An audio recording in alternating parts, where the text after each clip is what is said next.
Zombies descend upon the entire world. Everyone has the chance to awaken a special ability, but I turn down the flame ability. I choose the Daoist ability instead. My teacher throws me out of school. My classmates want nothing to do with me. Even my girlfriend gives up on me completely. She shows up to break off our engagement, all because no one in this world knows what a Daoist even is. Everyone believes the flame ability is the only real counter to zombies, but when I hold Palm Thunder in my left hand and a Peachwood Blade in my right and wipe out 10,000 zombies on my own, they are completely floored. I've only been in Lanxing for 5 minutes.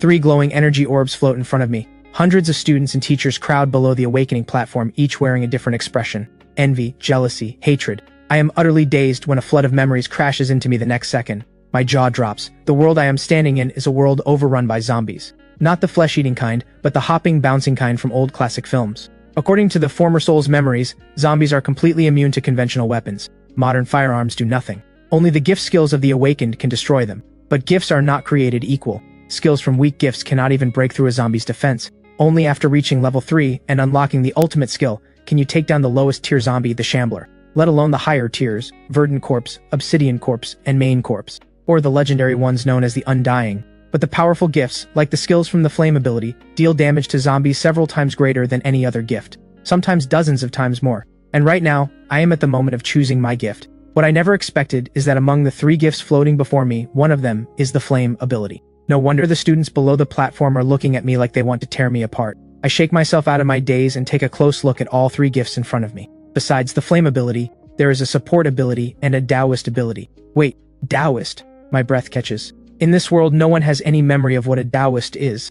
They have absolutely no idea what it means. And they certainly do not know that Daoists are the natural counter to all things dark and evil. But I am different. I crossed over from another world. Only I know what the Daoist ability truly is. It is perfectly built for killing zombies. The crowd below the platform notices I have not moved. They start whispering among themselves. They assume I am stunned by landing the flame ability, a gift with an impossibly low drop rate, too overwhelmed to react. They think I have not come back to my senses. Seeing me stand there frozen, taking too long to make my choice, Professor Dorian clears his throat. His eyes burn with excitement. Rael, what are you still waiting for? Have I not taught you all to take the flame ability the moment you see it? Choose the flame ability, and all 4 great institutes will fight over you. In the future, you will be humanity's greatest weapon against the zombies. Now make the right choice.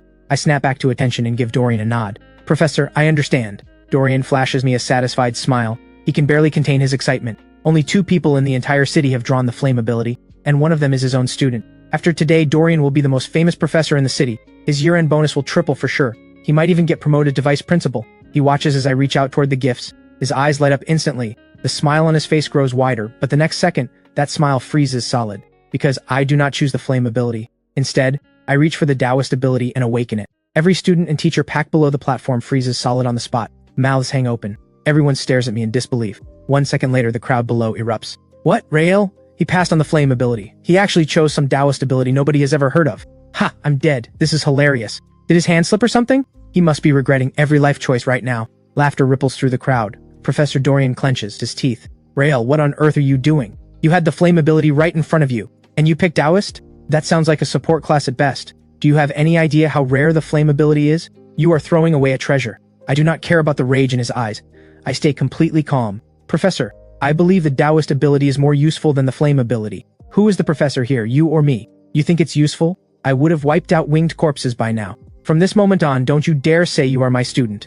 You are expelled from Yizhong Academy, effective now, and you are not qualified to participate in the Jingda Institute selection in 3 days. Dorian is one of Yizhong Academy's top professors. His brother-in-law runs the entire education bureau. Even the principal has to follow his word. Rael just pulled off the most backward move imaginable and actually made Professor Dorian lose his temper. Well, that's that. He just torched his own future. If he had chosen the flame ability, he could have walked into Jingda Institute with his eyes closed. When Professor Dorian speaks, it is law. Even the principal falls in line. Rael is actually getting expelled from Yizhong Academy. He has no one to blame but himself. He cannot even enter the Jingda Institute selection in 3 days. That is the most powerful institute in the entire country. The opportunity was practically hand-fed to him, and he chose the hard road instead.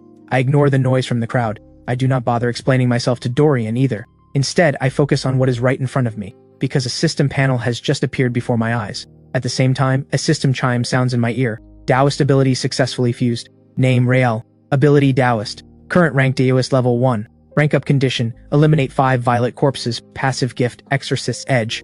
Active skill Divine Thunder of the Violet Sky. Gift advancement path, Daoist, true one, then ascendant, then celestial master. After fusing with a gift, everyone receives their own system panel. But when I read the skill listed on mine, I pull in a sharp breath. Divine Thunder of the Violet Sky. That is the legendary technique mastered by the head disciple of Maoshan in the old films, channeling the mysterious thunder of the 9 heavens to annihilate all things evil. On top of that, my passive Exorcist's Edge adds a 1.5 times damage boost. With that kind of power, this crushes any flame skill by 100 times over. The thought brings a slow smile to my lips. But then Dorian's cold voice cuts through.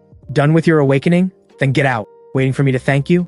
I close the system panel and walk calmly down from the awakening platform. I do not care about the looks people are throwing at me, staring like I've completely lost my mind. Because I know, when they finally see the power of my divine thunder of the violet sky, their jaws are going to hit the floor. As the awakening ceremony wraps up, Dorian stands on the platform with a frozen expression and makes an announcement. All awakened students are to return to school in 3 days for the selection. Of course, excluding a certain student who has been expelled. I will not name names, but everyone here already knows. Everyone knows exactly who he means. That person is me, but I know. The moment I show up to that selection, Jingda Institute will be begging me to join. Rael, I have something to say to you. I will be direct. A dragon does not share its home with a snake. I am about to be selected by Jingda Institute. You chose a worthless gift. You cannot keep up with me anymore. The engagement between our families no longer needs to continue. Seraphine is the other person in the city who awakened the flame ability. Her entry into Jingda Institute is as good as guaranteed. She is also the daughter of the Shen family, the wealthiest family in the city. The two of us had always appeared together as a couple. Everyone at school envied what looked like a perfect match. But now, simply because I did not choose the flame ability, Seraphine is breaking off our engagement. I hear her out, then respond with a calm, flat tone. Even without choosing the flame ability, I can still get into Jingda Institute. Seraphine hears this and lets out a cold, dismissive snort. Some ability nobody has ever heard of is going to beat the flame ability? Really? Oh, and by the way, have you forgotten you've already been expelled from Yishang Academy? You probably do not even qualify to enter the selection. How will you know unless you try? Rael, do you really think a few big words can save your pride? Seeing you act this arrogant just makes you look even more pathetic. Breaking off this engagement is the best decision I have ever made. With that, Seraphine turns and walks away without looking back. Seraphine, I hope that after tomorrow you can still wear that proud expression of yours. The next day I arrive at the school's training ground. Hundreds of people are crowded around 2 massive iron cages. They point and stare. Inside the cages are violet corpses, the lowest tier above shamblers. Their faces are twisted and vicious, as if they are desperate to break free and tear someone apart. But the moment their claw-like fingers reach through the bars, the talismans attached to the cage flare with light and drive the violet corpses back. When the crowd spots me, they are visibly shocked. Murmurs break out around me. Dorian marches straight up to me, his face stone cold. Rael, you have been expelled from this school. What are you doing here? Even after expulsion, the process takes 3 days to finalize. So right now I am still a Yizhong Academy student and have every right to join this selection. Even if you can enter, what does it matter? With that garbage gift of yours, how powerful can your skill even be? I bet you cannot even crack a violet corpse's defense. Since you are so determined to humiliate yourself in front of the entire school, I will not stop you. With that, he turns and walks away. Soon, a man in a black uniform steps through the crowd. It is Callum, the chief examiner for Jingda Institute's selection. His voice is steady and commanding. Jingda Institute selection, begin! Every student takes turns releasing their skills against the zombies in the cage. Their rank is determined by the damage they deal. Starting now, the students form a line and fire their skills at the target one by one, but most of them might as well be tickling it. Barely anyone can break through a violet corpse's defense. Callum watches the whole thing shaking his head, completely unimpressed. Then Seraphine steps forward. She fixes her gaze on the cage. Her eyes are sharp and cold. The next second, a deep crimson energy explodes around her body. Everyone nearby feels a sudden wave of scorching heat. They all step back. A clear ring of empty space forms around her. Behind Seraphine, the shadow of a blazing phoenix appears, vivid and alive. She extends one hand, palm out, and a churning ball of crimson fire builds in her grip. Callum's gaze snaps to her instantly. A look of rare excitement crosses his face. This is the one and only flame ability, and the skill it came with is actually Phoenix Blaze. Impressive, she is a real talent. Seraphine raises her hand and launches the fireball straight into the cage. The next second, the violet corpse is covered in a wide patch of scorched, blackened flesh. It roars in pain and lets out a savage howl. The strike stuns everyone on the training ground. Gasps and cheers pour in from every direction. Excellent. Your Phoenix Blaze shows extraordinary power. You are awarded in single S rank score. You have earned direct admission to Jingda Institute. Do you accept? The crowd erupts again. Single S rank. Direct admission to Jingda. Seraphine is absolutely incredible. Seraphine's professor stands tall, chest out, beaming with pride. Dorian watches from the side, eaten alive by jealousy. He grinds his teeth and shoots a venomous glare in my direction. He could have been standing there like that proud professor, head held high, soaking in everyone's admiration. Rael, I trust you can see the gap between us now? Single S rank, direct admission to Jingda Institute. These are heights you could spend your entire life chasing and still never reach. For me, it was effortless. Let me give you some advice. Stop making a fool of yourself here. Keep what little dignity you have left. She turns and walks away without a single glance back. I do not react. My expression does not change. I simply stand in line and wait. Soon, my name is called. I take a slow, deep breath and walk toward the iron cage with steady, unhurried steps. Only up close like this can you truly feel how terrifying zombies really are. But I feel no fear at all. If anything, I am a little excited. I finally get to test the power of my skill. Callum studies me, his gaze filled with scrutiny and confusion. He has clearly heard the story about a student from Yuzhang Academy who turned down the flame ability and chose some unknown Daoist ability instead. He probably assumed I avoided the flame ability out of fear, afraid of danger. But the person standing before him now shows no trace of fear. Instead, my eyes burn with eagerness. I stand before the iron cage and settle my breathing. Then I form a seal with both hands and begin chanting under my breath. Callum looks puzzled. He has no idea what I am doing. Dorian, standing nearby, lets out a mocking laugh. Rael, you think putting on a little performance is going to save your reputation? If you had listened to me and chosen the flame ability, would any of this be happening? You brought this on yourself. On the other side, Seraphine says nothing, but the contempt on her face keeps growing. I pay them no mind. I speak in a low, steady voice. Let the heavens be my blade, the violet sky my sovereign, thunder shaking the 9 heavens, all forces bow before me, cleave through demons and monsters, suppress the darkness and destroy all evil. Divine thunder of the violet sky, descend. Every single person snaps their eyes toward the sky. A massive thunderclap tears through the air. The clear sky above the training ground is swallowed by a churning mass of dark clouds in an instant. The clouds roll and billow, tinged with an eerie, unnatural violet. The temperature across the entire training ground drops sharply. The wind picks up and howls. A chill runs down every neck. People instinctively look up. What is happening? The sky was perfectly clear just a moment ago. How did it cloud over so fast? Callum's pupils contract sharply. He stares hard at the violet cloud mass overhead. He has been the Jingda Institute examiner for over a decade. He has never seen anything like this. Then, from the center of the violet cloud, a bolt of violet lightning as thick as a barrel comes crashing straight down. The roar of thunder is deafening. The ground beneath the entire training ground shudders from the impact. That violet bolt strikes the violet corpse inside the cage dead center. A shriek tears through the air. The violet corpse is engulfed in crackling electricity from head to toe. Its skin chars black. Its flesh convulses and tears apart. When the violet lightning fades, the violet corpse collapses stiff and motionless to the ground. Crackling arcs of electricity still linger across its body, continuing to eat through its remains. The entire training ground falls into dead silence. Every mouth hangs open. Everyone stares blankly into the cage. The violet corpse that none of them could even scratch has just been struck dead. In a single hit, Seraphine's phoenix blaze just moments ago only managed to scorch a patch of the violet corpse's skin. It barely dealt any real damage. But my single bolt of lightning killed the violet corpse outright. Every mind goes blank. A low ringing fills the air.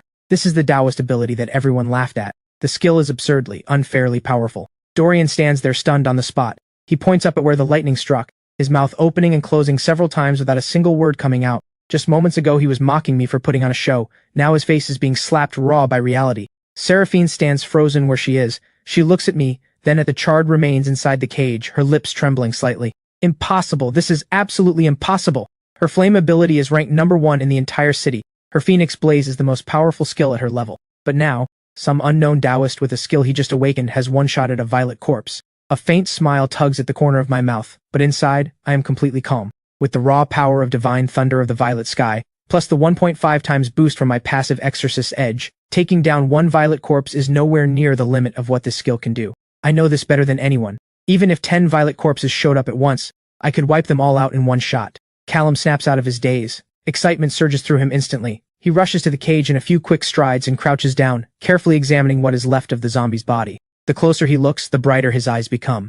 That is it! This is a thunder ability, and not an ordinary one. The Daoist ability is actually a thunder ability. A standard thunder skill, freshly awakened, cannot even pierce a violet corpse's defense. But this student's lightning not only broke through, it kept tearing the zombie's body apart after impact. That kind of sustained damage can only come from a top-tier thunder ability. I am certain of it. This student has awakened a top-tier thunder skill. Its power surpasses the Phoenix Blaze we just saw by a full tier. What? Stronger than Seraphine's Phoenix Blaze? Does that mean Rael's score is even higher than Seraphine's? Oh wow. No wonder he passed on the flame ability. He already knew the Daoist ability was a top-tier thunder class. We were mocking him for choosing wrong. Turns out he is the real genius. We are the fools. Based on what Callum just said, Rael's score has to be at least single S rank, maybe even double S rank. In the entire 100-year history of Yizhong Academy, the number of double S rank scores can be counted on one hand. The crowd buzzes with chatter. The way people look at me has completely shifted, from mockery to shock, and now, unmistakable awe. Callum draws a deep breath and walks up to me. He cannot hide the excitement written all over his face. Rael, the power of your skill has exceeded the limits of my evaluation system. I now officially declare your score to be triple S rank. The training ground erupts all over again. That is the highest rank in all of Jingda Institute's scoring system. Callum continues. This does not mean your skill has reached its ceiling. It simply means triple S rank is the highest tier our system has. In other words, your true ability may go beyond even triple S. Our evaluation system just cannot measure that high. There is no score left to give you. With this score, you are not only granted direct admission to Jingda Institute, you will be placed in the core division for elite development. You will receive the highest level of priority resources in the entire institute. The moment those words land, everyone goes blank. Core division priority resources. That is a privilege reserved only for monstrous, once-in-a-generation talents. Only the truly extraordinary ever receive it. In Yizhong Academy's entire 100-year history, only a handful of people have ever qualified. Seraphine's face drains completely white. She clenches her fists, her nails digging into her palms, without even feeling the pain. Her flame ability is universally recognized as the strongest attribute. Her Phoenix Blaze is the finest skill within the flame class. So how does this nobody end up with a higher score than her? She refuses to accept it and opens her mouth to argue, but one look at the cage, at that violet corpse blasted black by lightning, and she cannot find a single word. The facts are right in front of her. She has no argument. Seraphine, do not lose heart. Your flame ability is called Heaven Burning Fire Phoenix. That is the rarest and most powerful of all flame gifts. Right now, your early stage power is on par with a standard flame ability. But the moment you reach the second tier, your passive Phoenix Rebirth will multiply your power several times over. When that happens, leaving this guy in the dust will be no problem at all. Rael, do not celebrate too soon. Once I hit the second tier, your lightning will look like fireworks to me. I ignore her. I simply turn my gaze back to Callum. Callum's face is filled with the look of someone who has found a rare gem. He is terrified the other 3 institutes will catch wind of this and try to poach me. He immediately spins toward the principal. Principal, this student right here, Jingda Institute is claiming him. I am pulling his file from Yizhong Academy right now. As compensation for Yizhong Academy, Jingda Institute will offer 5 additional admission slots. The principal hears this and his eyes light up like 2 bright bulbs. 5 Jingda Institute slots.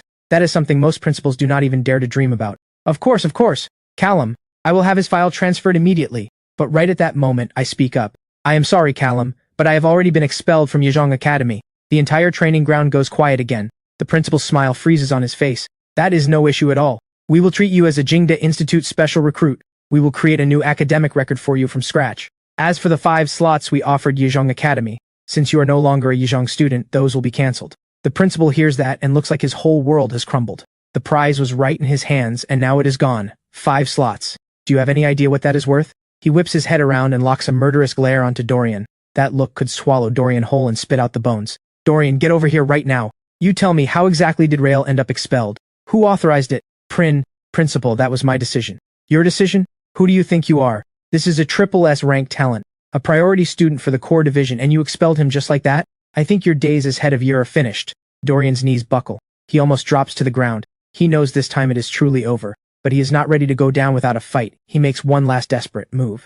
His eyes shift quickly. He snaps his head up and points straight at me. Principal, I believe Rael cheated. I have been teaching for over 20 years. I have never once seen a Thunder ability user one-shot a Violet Corpse right after awakening. This is completely abnormal. He must have used some method to cheat. True, instantly killing a Violet Corpse right after awakening, that does seem outrageous. What if it really was cheating? Rael, have you no shame at all? Cheating just to get through the selection. You are an embarrassment to Yizhong Academy. You had better confess how you cheated right now. You say I cheated. Where is your proof? Callum is the official Jingda Institute examiner. He has raised no objections whatsoever. Are you saying your judgment is sharper than his? Or is the real reason you are doing this to dodge responsibility for having me expelled? Dorian chokes on that. His face goes purple. The fact that you said that proves you have something to hide. Principal, I take responsibility for producing a student like this. But for the honor of Yizhong Academy, I demand we examine that zombie right here and now. We must find the proof of his cheating. We need to remove this bad apple from Yizhong Academy. The principal pauses to think, then looks toward Callum. Callum gives a shrug. No objection from me. Go ahead and check. Dorian's face lights up. He strides toward the iron cage immediately. He is going to expose me in front of everyone and tear away the mask with his own hands. But the corner of my mouth lifts slightly. He is wasting his time. Dorian reaches the iron cage, bends down and reaches in, about to touch the charred remains of the Violet Corpse. But the instant his fingers are about to make contact, crack! A violent purple arc of electricity leaps from the corpse and blasts straight into his hand. Ah! Dorian lets out a piercing, agonized scream. The jolt sends him flying through the air. He lands 3 to 4 meters away. He hits the ground with a heavy thud. His entire right hand is charred black from the shock. Wisps of smoke curl off it. His fingers are curled and locked in place, like a piece of burned charcoal. Dorian writhes on the ground, his howls of pain echoing across the entire training ground. The crowd goes pale with shock. Everyone stumbles back several steps.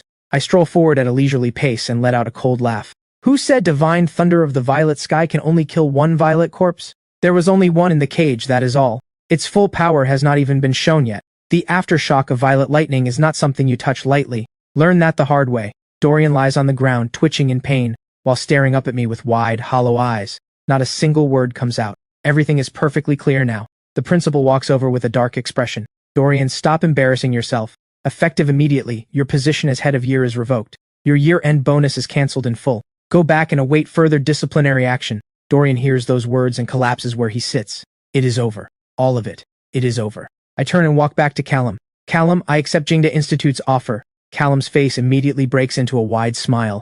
Excellent, excellent. Rael, you will not regret this decision. The top institute among the 4 great institutes. That is my next destination. With the elite-level priority resources from Jingda, the gap between me and every other awakened will only keep growing wider. Right at that moment, the familiar system chime sounds in my head. Rank up quest progress increased by 1. Violet corpses eliminated, 1 of 5. Congratulations, player, you have earned a bonus reward. New skill unlocked, Talisman Arts. I check my skill menu and Talisman Arts has appeared. I tap it open. Inside are several types of talismans. Swiftness Talisman, Iron Shell Talisman, Binding Talisman.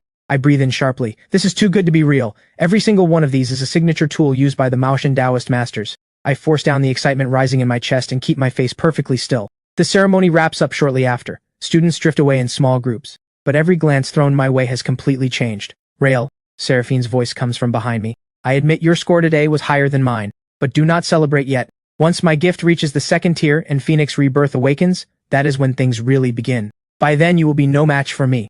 I do not bother responding. I turn and walk away. Behind me, I can hear her grinding her teeth. I get home and barely push the door open when I feel the tension in the air. My father sits on the couch, his face dark as iron, a cigarette pinched between his fingers. My mother sits beside him, her eyes red around the edges. The moment they see me walk in, my father slams his hand on the table. Rael, get over here! I walk over without a word. He jabs a finger in my face, his chest heaving. When you chose your awakening gift today, did you pass on the flame ability? I nod. Do you have any idea what you have done? The Shen family called today to break off the engagement. Shen Corporation has pulled every bit of support from our company. In the past hour alone, I have taken over 20 calls. Every single business partner has cancelled. Every single one. Do you understand? Our family is finished. You have ruined us. Sweetheart, I am not blaming you, my mother says softly. But why did you have to be so reckless? The flame ability was right there. Why did you not take it? Dad, Mom, hear me out. I did not choose the flame ability, but I have already been accepted by Jingda Institute. Rael, this is serious. Are you still trying to fool us? Do you think your parents are stupid? Expelled from Yizhong Academy and somehow accepted into Jingda? Dream on. I open my mouth to explain when the doorbell rings. I go to answer it. Standing outside is Callum. Mr. Lee, Mrs. Lee, good evening. My name is Callum. I am the Chief Admissions Officer for Jingda Institute. I am here to inform you of something important. Your son Rael, in today's selection, achieved a triple S rank score. He will be admitted to Jingda Institute's core division.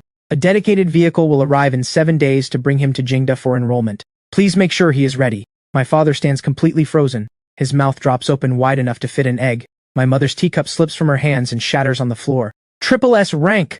Callum finishes delivering his message, smiles warmly, and takes his leave. The door clicks shut. The living room falls into dead silence. My father sinks back onto the couch in a daze. For a long moment he cannot come back to himself. Then, his phone on the table suddenly rings. He picks it up mechanically and answers. Mr. Lee, it is me, hello. That call earlier was made by someone on my team without authorization. Our partnership continues exactly as before. Nothing has changed. Please continue to take care of us. My father hangs up in a daze. Then a second call comes in. Then a third, a fourth. The phone barely stops ringing. Every single caller is a partner who had cancelled earlier, calling back to restore the partnership. My father's hands are shaking. The final call comes from Shen Corporation.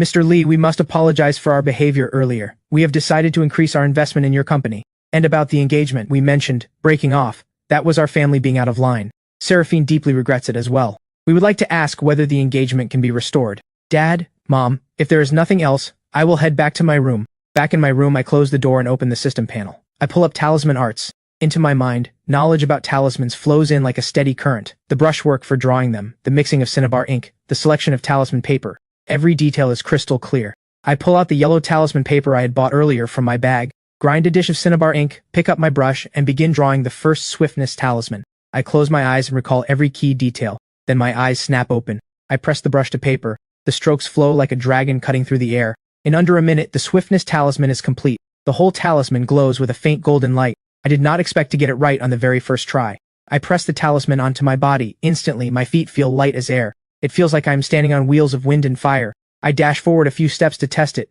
My speed is at least 30% faster than normal. Right on cue, the system confirms it. Swiftness talisman, movement speed increased by 30%. I draw the iron shell talisman next. The moment I stick it on, a pale yellow barrier of light forms around my entire body. Last is the binding talisman. This one is designed specifically for fighting zombies. Stick it to the ground and it creates a seal that locks zombies in place. Too bad there are no zombies here for me to test it on. With all three drawn, I give a satisfied nod. Over the following days, I stay locked in my room. Head down, focused on talisman practice. 7 days later, I have drawn over 100 talismans across all three types. They sit stacked in neat piles on my desk. This is my preparation for what comes after enrollment. On the morning of the 7th day, a car horn sounds outside. I sling my bag over my shoulder and head downstairs. My parents stand at the door, their eyes full of love and reluctance to let go, and pride they cannot hide. Compared to the look of disappointment they wore 7 days ago, it is like they are completely different people. The car door swings open. I climb in and look up, stopping short. Callum is sitting inside the car, and in the front passenger seat, unmistakably, is Seraphine.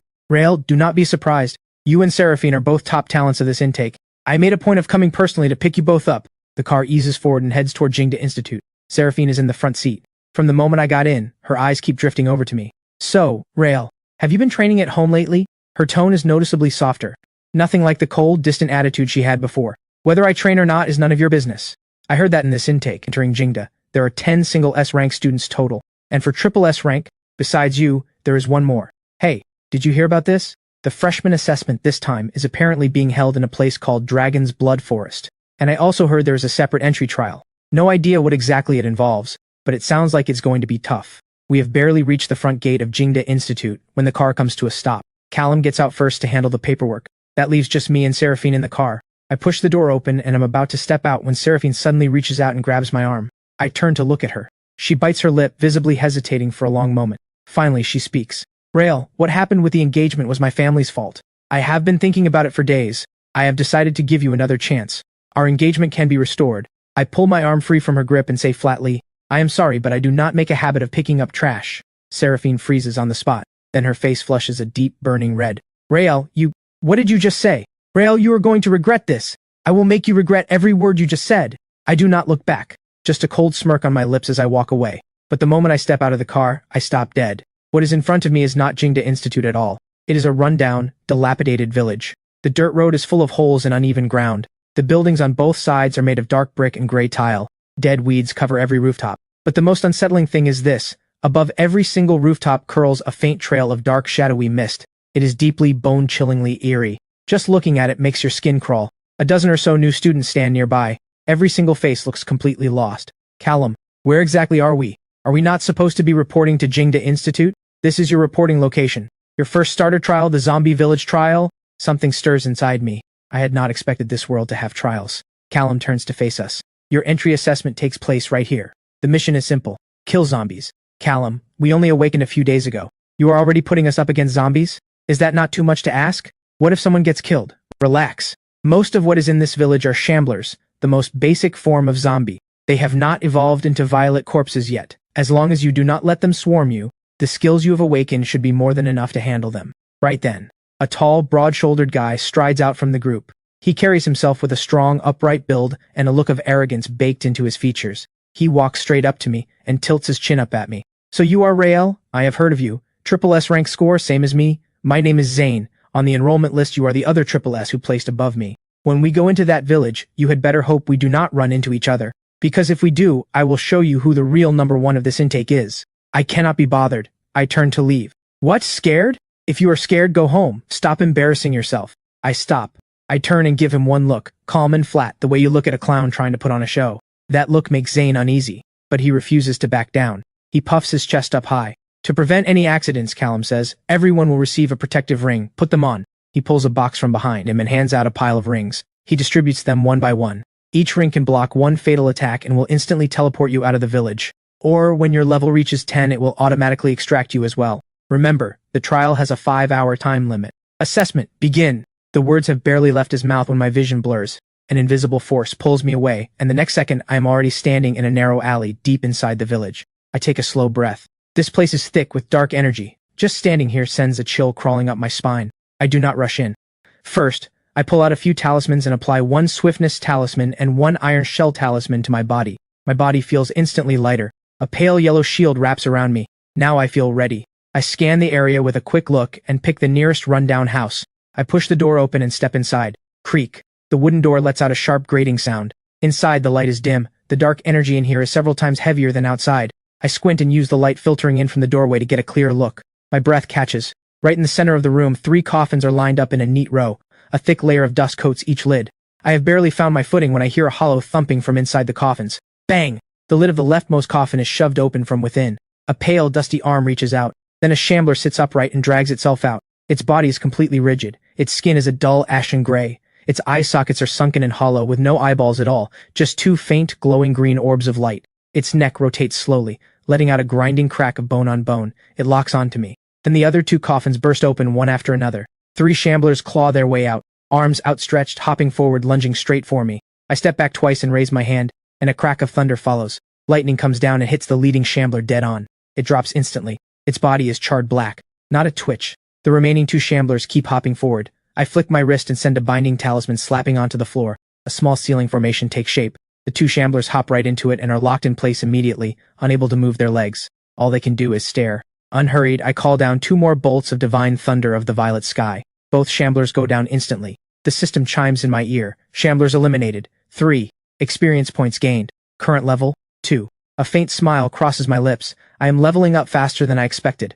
I push through the door and step back outside. On to the next house. Over the next hour, I clear 7 or 8 houses in a row. Each one holds 2 to 3 shamblers. Working with all 3 types of talismans and the divine thunder of the violet sky, killing them is completely effortless. I hit level 5 in no time. When I push open the door to the 9th house, I stop cold. Standing inside the room is one person. Zane.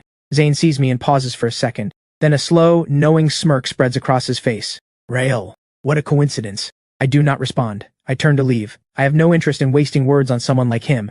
But the moment I turn my back, Zane suddenly lifts his foot and slams it hard into the coffin in the center of the room. Bang! The lid flies off and crashes to the floor. 4 shamblers crawl out one after another. They hop forward and block the doorway behind me. I frown and turn to face Zane. He stands there with his arms folded, a look of pure amusement on his face. Rael, just going to walk out like that? Is that not a little disrespectful? Step aside? Ha, that is funny. I will let you go, but first you have to face me in a match. These shamblers will be our stakes. Whoever kills them all first wins this room. Rael, do not tell me you are actually scared. If you are, get on your knees and call me your superior. Then I will let you go. I form a seal and raise my hand. A thick bolt of violet lightning splits down from above. It fills the room like a tidal wave of electricity. It engulfs both Zane and all 4 shamblers at once. Zane freezes on the spot. He clearly did not expect me to strike without any warning. No countdown, no signal, nothing. But the instant the violet lightning is about to hit him, a flash of gold lights up in Zane's eyes. His body vanishes in a streak of light. He disappears from where he was standing and reappears in a corner about 3 meters away. The violet lightning crashes into the floor. All 4 shamblers are blasted black, not one left standing. But Zane is completely unharmed. I narrow my eyes. Thunder Dash, a movement skill used by Thunder ability users. Short-range instant teleport. I had not expected that he would actually dodge that strike. Zane has not recovered from the shock. He reaches up and touches his hair, feeling the singed tips where the arc just barely grazed him. Rael, you played dirty! My face is blank. I gather another bolt of violet lightning in my hand. Zane sees it and knows what is coming. He turns and runs. I do not chase him. There is nothing left to kill in here anyway. Going after him would just be a waste of time. I let the lightning disperse and walk out of the room. On to the next target. As I move through the village, a thought suddenly surfaces. My current rank-up condition is eliminating 5 violet corpses. If I just keep grinding shamblers for experience points and hit level 10, I will be extracted automatically. And I will have killed 0 violet corpses. The rank-up quest will still be unfinished. I stop walking. I look toward the very center of the village. That is where the dark energy is thickest. A black mist visibly churns and rolls above the rooftops. I need to find the violet corpses. Level up while pushing toward the center. My mind is made up. I get back to clearing houses, one by one. This time, though, I don't clear them room by room. Instead, I walk straight in, fire off a weakened pulse of divine thunder, and spook every shambler inside. Then I spin and run. A whole chain of shamblers comes pouring after me. With a swiftness talisman active, I move like an arrow off a bowstring. They don't stand a chance of catching me. I lead them on a run, tossing binding talismans as I go, locking them down in waves, then blasting main corpses in bulk with the divine thunder of the violet sky. It's my go-to move against zombie hordes. The efficiency is through the roof. I'm sprinting with a dozen shamblers on my tail when someone suddenly bursts toward me from ahead. It's Seraphine. Her hair is completely undone from running, her face marked with fresh scrapes. That cool, untouchable attitude she always carries is nowhere to be found. She spots me and skids to a stop, eyes lighting up. But before the relief even settles in, she sees what's behind me. That brief spark of joy freezes on her face. Rael, are you insane? How many shamblers are chasing you? Move! Seraphine instinctively jumps aside. There's a seriously dangerous shambler up ahead. I nearly got killed by it just now. Don't go that way. She says it while reaching out to grab me. But when she sees the dozen shamblers at my back, her arm freezes halfway out, hanging in the air, her whole body locked up, completely at a loss for words. I sweep past her and keep running, until I reach a wide-open courtyard. I spin hard on my heel and slam 3 binding talismans onto the ground in quick succession, forming a triangle formation. The shamblers lunge straight into it and get locked in place, every single one. I take a deep breath, press my fingers into a seal, and chant the incantation. Divine thunder of the violet sky. A bolt of violet lightning as thick as a barrel drops from the sky and engulfs every last shambler. When the light fades, nothing remains but charred bodies scattered across the ground. Somehow, without anyone noticing, a group of freshmen has gathered outside the courtyard. They're watching from a safe distance, having just seen me leading a mob of shamblers on a run. Every single one of them is staring like they've spotted a lunatic. But then the next second, the violet lightning strikes, a dozen shamblers get wiped out in an instant, and those freshmen all gasp at the same time. Stunned speechless, every one of them. Is that even humanly possible? One shambler is already hard enough to handle, and he just wiped out a dozen in one shot. Seraphine catches up, completely frozen, staring at me like she's seeing a ghost. A system level up chime rings in my ear. Current level 9. 1 level until auto-transport triggers. I pause for a moment and pull up the system panel. Rank up quest, eliminate 5 violet corpses. Remaining 4. I'm at level 9 right now, a few more shambler kills, and I hit level 10. If I get auto-transported out of here without taking down a single violet corpse, my rank up quest is done for. I look toward the heart of the village. The dark energy there is so dense it feels almost liquid. The violet corpses are in there. I can't afford to waste any more time. I turn and head for the center. Seraphine blinks. Rael, where are you going? That way, the center of the village. There are violet corpses in there. That's exactly where I'm headed. Are you out of your mind? Violet corpses are way out of our league right now. Even the instructor said so. I ignore her and keep walking. I hear her jogging after me. I stop and turn to look at her. She's biting her lip, smoothing back her messy hair. I'm coming with you. I just leveled up. My flame ability has gotten stronger too. Phoenix Blaze hits a lot harder than it used to. I can at least run support for you. I look at her, with mixed feelings. This girl can flip a switch faster than anyone. One moment she's telling me I don't belong here. Now she's volunteering to tag along. Still, violet corpses are no joke. Having someone else draw their attention isn't a bad idea. I give her a nod. We head toward the center of the village, one after the other. The deeper we go, the heavier the dark energy gets. By the time we're close, every breath feels tight. After about 10 minutes of walking, we arrive at the largest, most decrepit house in the village. The entire structure is wrapped in thick black fog. Just standing at the entrance sends a bone-deep chill through me. Without a word, I raise my hand and push the door open. The rotting wood groans with a sharp grating shriek. Inside, 4 coffins are lined up in perfect order, 2 large, 2 small, like a family of 4. Dark energy swirls around every coffin. The cold cuts to the bone. Seraphine tucks her chin, a fireball already forming in her palm, every muscle wound tight with tension. I steady myself and step inside. Boom. The lid of the largest coffin blasts open from within. A violet corpse rises up stiff and straight. Its skin is a sickly blue-purple all over, fingernails grown out like blades, 2 fangs jutting out past its lips. Then the second lid, the third, the fourth, all burst open in rapid succession. 4 violet corpses crawl out of their coffins and form a half circle, eyes locked onto us, without blinking. Seraphine goes white as a sheet and instinctively steps in front of me. Rael, there are 4 violet corpses. We can't handle this. I'll hold one off. You run, now! She's scared, but she doesn't step back. The fireball in her palm keeps growing. I glance at her, genuinely surprised. When it counts, she actually steps up. I pull her behind me, stay back and watch. Don't worry about me. Seraphine freezes. The next second, I'm already moving. I fling 3 binding talismans in one motion, landing them in a triangle around the 4 violet corpses. Golden light flares across the ground. 3 of the violet corpses are locked in place. Only one breaks free. I don't wait for it to come to me. I lunge forward, form the seal, chant the words. A bolt of violet lightning drops from above. Boom! The one that broke free is reduced to ash on the spot. Seraphine's eyes go wide. She just watched a violet corpse get erased in a single strike. The shock hits harder than anything she felt during the selection exam. I spin. Another bolt. The second pinned violet corpse drops the moment it lands. 1 strike, 1 kill. Clean and efficient every time. But just as I'm moving on the 3rd violet corpse, a sharp crack of thunder rips through the air outside. Right after that, the sound of countless shambler footsteps floods in from every direction. My brow tightens. I rush to the doorway and look out. My breath catches. 30, maybe 40 shamblers are pouring into the yard, and on a rooftop in the distance I spot a figure. Zane. He's been using Thunder Dash to move all over the area, drawing every shambler in the entire village straight here. He's trying to drain us out, to get us eliminated. Seraphine rushes out. She takes one look at the scene, and her hand instinctively goes to the escape ring on her finger. Rael, we should pull out. I take a slow breath and steady myself. Not yet. My rank-up quest still needs 2 more violet corpses. If I leave now, everything I've done means nothing.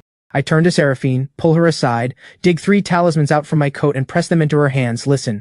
Binding talisman on the ground to lock down shamblers. Swiftness talisman for speed. Iron shell talisman for defense.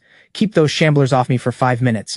Seraphine stares at the talismans in her hands, then looks back at me. All right, I trust you. She slaps on the swiftness talisman and the iron shell talisman.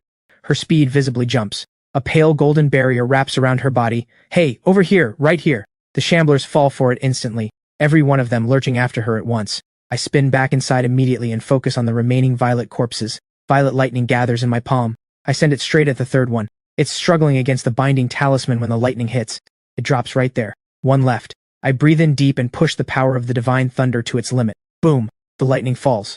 The last violet corpse turns to cinders. A system chime rings in my ear. Rank up quest complete.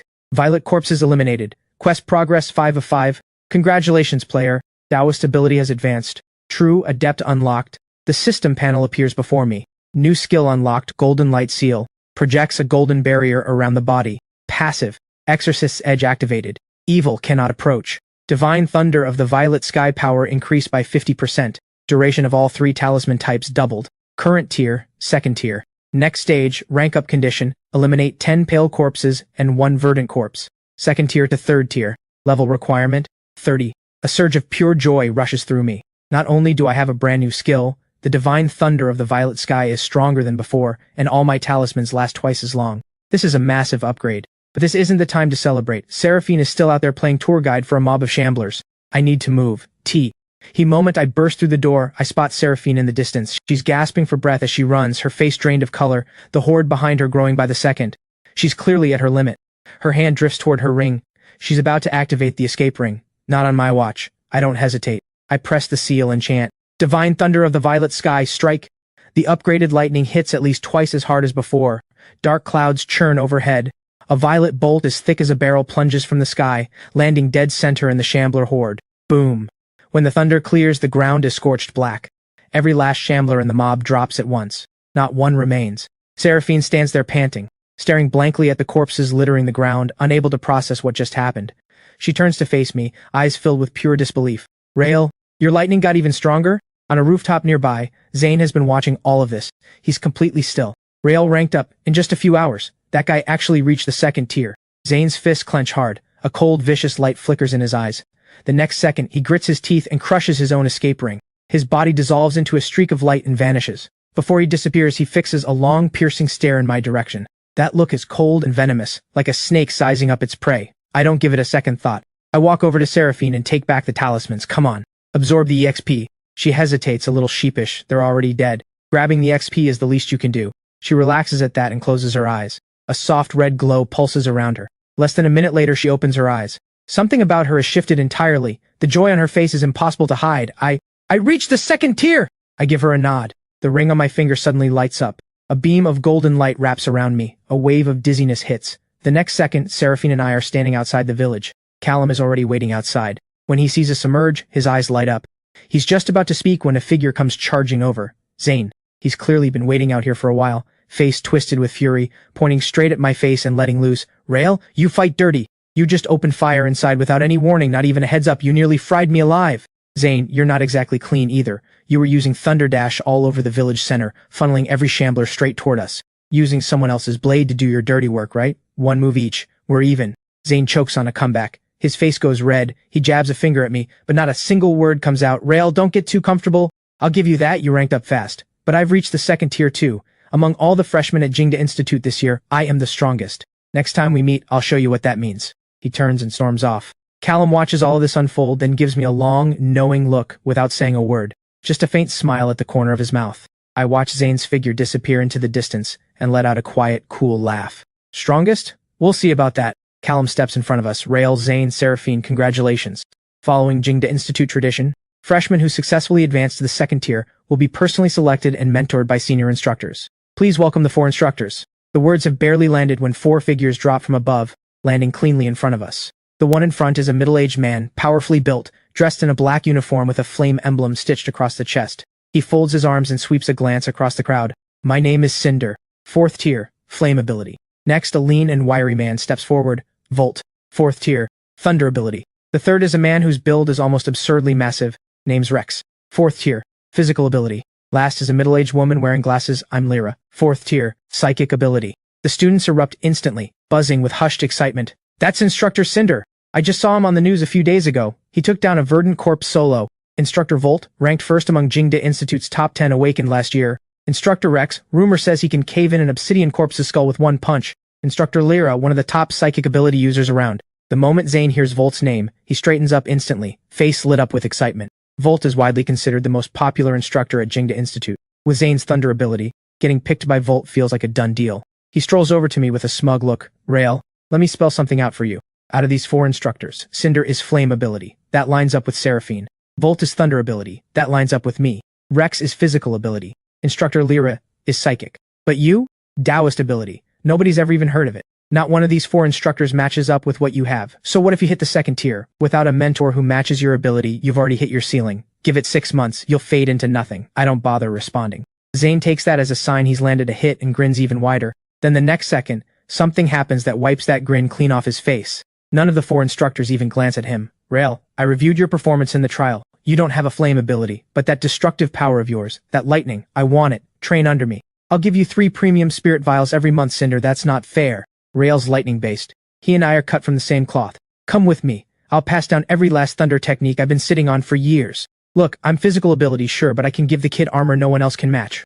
Roll with me. I'll personally take him into trials every single week. Psychic ability amplifies the burst power of any other ability. I can teach Rael the refined art of controlling lightning at a microscopic level. You? No chance. Everyone's here already. How could any of you possibly— What did you just say? Seraphine is stunned too. She instinctively glances at Cinder. Cinder, the flame ability instructor who should rightfully be choosing her, has eyes only for me. She bites her lip, feeling something she can't quite name. The freshmen watching from the sidelines are completely stunned. One of them leans over to whisper to the person next to them. 4 4th-tier instructors fighting over one student. I've never seen anything like this in my life. Rael is on a different level. I remember his entrance exam performance. He stood out more than anyone. Word is he one-shot a violet corpse. The 4 instructors are going at it hard, and just when Rex looks like he's about to throw hands with Cinder, what on earth are you all arguing about? Have some dignity. All 4 instructors freeze at once and turn toward the voice. The next second, every one of them lowers their head and steps aside. An old man with white hair walks toward us with steady, unhurried steps. He wears a long green robe, hands clasped behind his back, presence absolutely overwhelming. Just standing there, he radiates a pressure that feels impossible to measure. Callum hurries forward to greet him. Principal Crane! It's Principal Crane! The former principal of Jingda Institute. Word is he reached the 4th tier 50 years ago. He's one of the most powerful, awakened in all of Jingda Institute. Elder Crane looks at me. You're Rael? I've never seen an ability like this kid's before. Daoist ability, violet lightning combined with talisman arts. There's no record of anything like it in 100 years of Jingda Institute history. Following any one of you won't come close to unlocking his real potential. The 4 instructors exchange glances. Kid, the path you're on can only be walked by you. I haven't worked with your ability before, but I've lived long enough and have far more years under my belt than you do, and that counts for something. For the time being, I'll guide you one-on-one.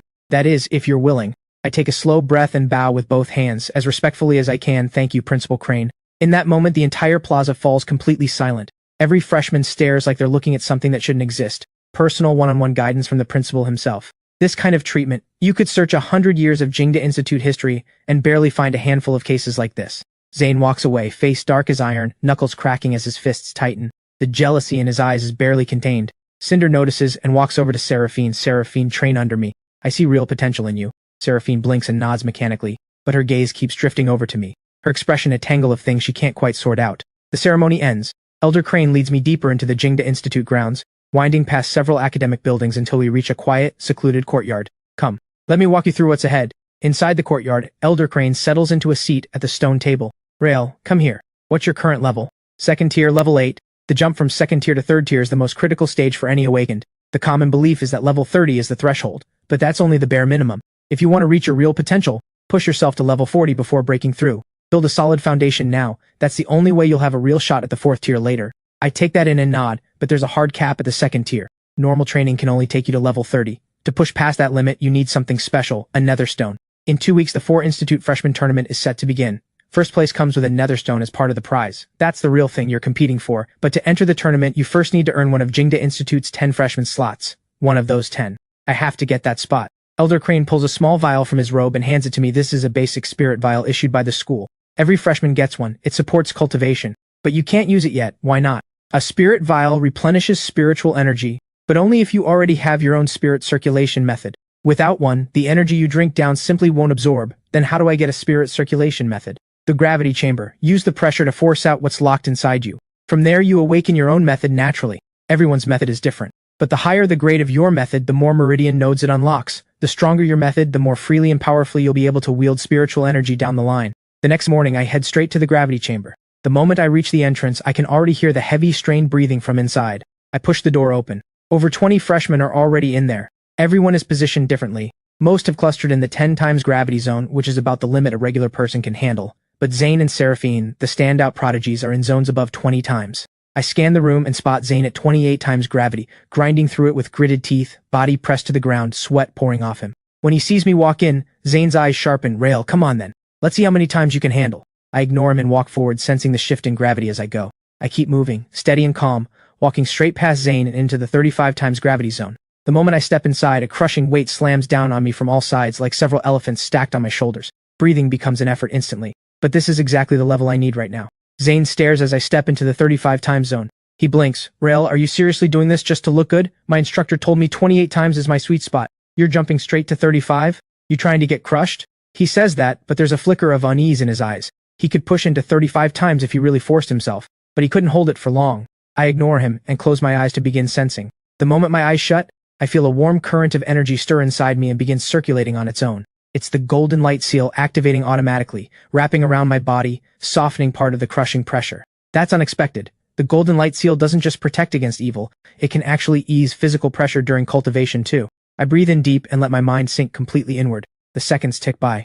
Zane keeps stealing glances at me.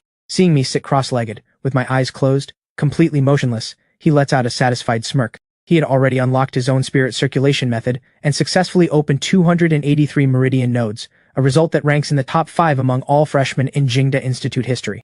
Zane watches me, a taunting grin on his face. He's probably burning every ounce of focus just fighting the gravity. No way he's unlocking any method like that. Doesn't matter how fast he leveled up. But at this very moment, my mind is flooded with something else entirely. A brand new spirit circulation method is taking shape inside me. This isn't an ordinary technique. It flows in harmony with the spiritual energy of heaven and earth, perfectly aligned with the power of the violet lightning.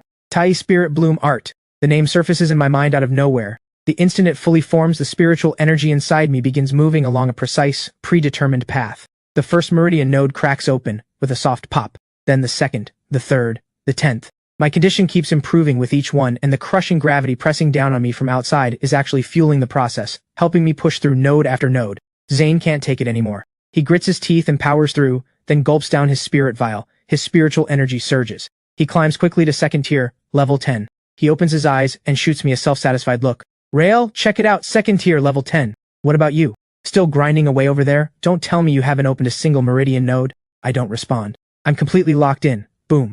The 200th meridian node cracks open. Boom. The 300th. Zane senses something is off, so do the freshmen nearby. Something strange is radiating off me. With every passing second, it grows stronger. Zane's chest tightens. He turns and looks at me. My forehead is lightly damp with sweat, but my breathing keeps getting calmer and steadier. How many meridian nodes has this guy opened? He's still thinking it when the monitor beside him beeps and the screen flashes a message. New record. Rail, 351 meridian nodes unlocked. The entire gravity chamber erupts in a collective gasp. 351. The previous record at Jingda Institute was 348, set by a senior 10 years ago. Zane goes blank. How many did he unlock? 283. A result that ranks in the top 5 in freshman history at Jingda Institute. And Rael just beat it by nearly 70. I open my eyes. Spiritual energy flows through me with total ease like I've been soaking in a hot spring for 3 straight days. Unhurried, I take out the spirit vial that Principal Crane gave me and drain it in one go. Spiritual energy floods in, and the Tai Spirit Bloom Art absorbs it instantly. 2nd tier, level 11. Level 12. I don't stop until level 15. Zane's eyes go as wide as saucers. Second tier, level 15. He's at 10. I'm 5 full levels ahead.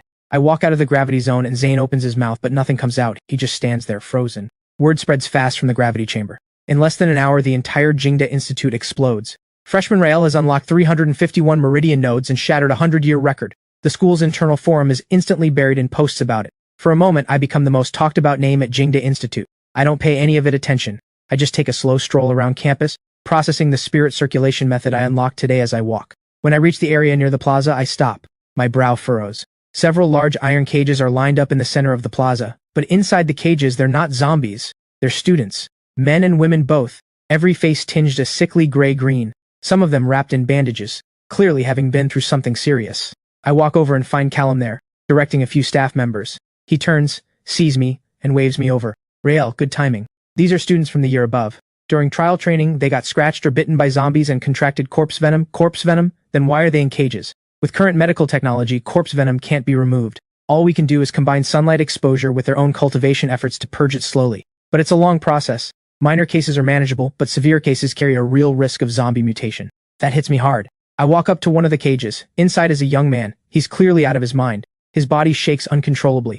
He keeps slamming himself against the bars, letting out a hoarse, ragged growl. I stare at him and a flash of insight cuts through my mind. From a past life, those Hong Kong films about Daoist priests. For zombie bites, they use sticky rice. Sticky rice can purge corpse venom. I spin on my heel and bolt. Callum startles Rael. Where are you going? I don't look back. I head straight for the cafeteria and track someone down. One of the kitchen staff is cleaning up. Excuse me, can I get some sticky rice? It's urgent. Sticky rice, what do you need that for? To save someone. Please, hurry. Thank you. I spin around and go, sprinting out of the cafeteria and back to the plaza. The poisoned student is worse now.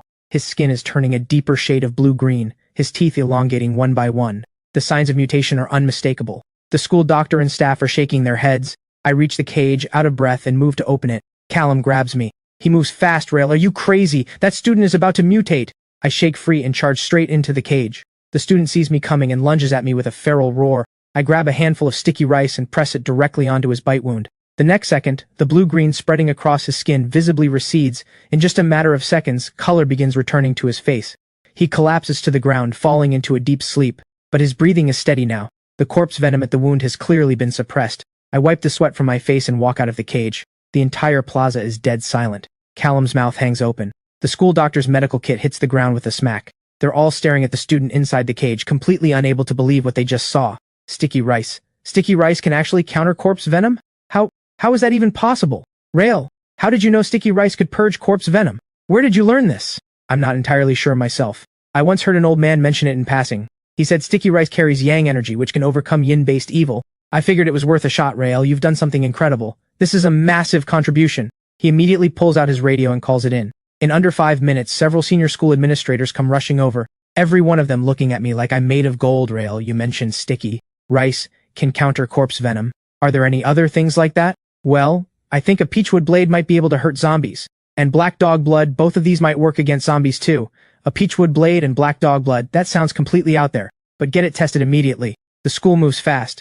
In under an hour, someone has sourced both a peachwood blade and black dog blood, and testing begins immediately in a backup trial zone. Without waiting for the results, I follow Elder Crane back to his courtyard. I'm just about to ask him about the next phase of my training, when the courtyard gate slams open and someone bursts in. Rael, the test results are in. Everything checked out. The peachwood blade can cut straight through a violet corpse's defenses. Black dog blood works on zombies like nothing we've seen before. The school is already beginning nationwide procurement of all 3 items on a massive scale. Rael, you've literally made history. Elder Crane sits in his chair, his aged eyes fixed on me. That gaze holds shock, disbelief, and something heavier beneath it all. Rael, you may not realize this, but the school has decided to present you with a special contribution award. Nothing like this has happened in the entire history of this institution. Callum finally takes his leave, reluctant to go. The gate closes. The courtyard goes quiet. Elder Crane slowly rises from his seat and walks toward me. There's something I need to tell you, kid. Something in my chest drops. This is the first time I've ever seen Elder Crane look this serious. Starting today, I will personally stay by your side to protect you. As your guardian? A guardian? Is that really necessary? Rael, what do you think is the most dangerous thing in this world? Zombies? No, it's people. A chill runs through me. Elder Crane walks slowly to the center of the courtyard, turning his back to me. I'm going to tell you one thing. Just this one thing. You hear it and then you forget it. You tell no one. Among those at the top of human society, there are people who, in pursuit of immortality, have secretly aligned themselves with the Undying. The Undying are the final form of zombie evolution. They are completely indistinguishable from humans, able to blend into society without detection, with lifespans that never end. There are forces within human society that were secretly built and controlled by the Undying. The largest of them is called the Undying Covenant. Their goal is most likely to erode humanity's strength and turn this world over to the undead entirely. And what you demonstrated today, sticky rice purging corpse venom, the peachwood blade cutting through the undead, every single one of these has the power to change the tide of humanity's fight against zombies. Which means you've already been marked by them.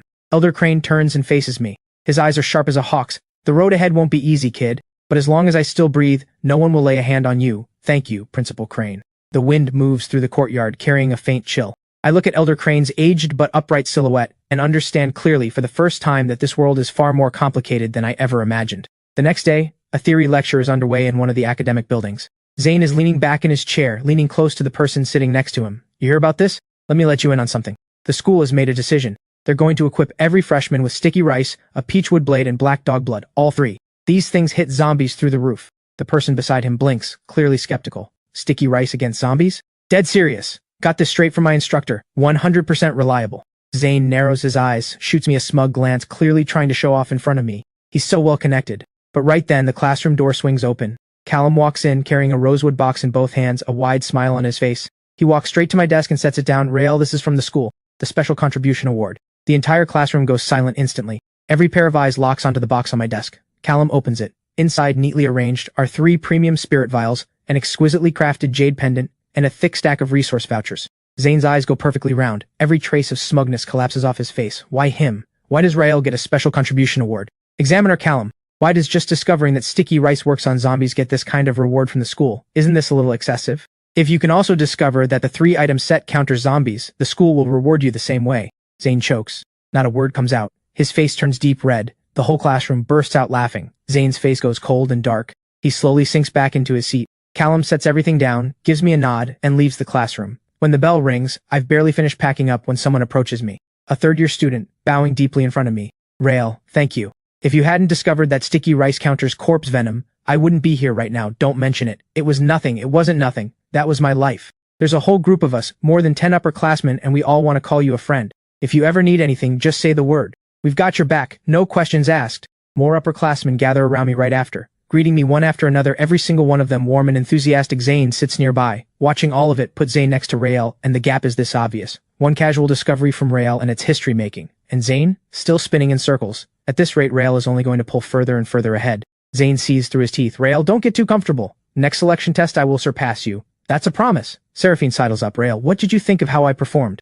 I was helping you get under his skin. I didn't need that. Come on, don't be like that. We go back, you know. Seraphine, I've said it before. I don't pick up trash. Her entire face flushes red in an instant. She spins around and storms off. I don't bother watching her go. I gather my things and leave the classroom.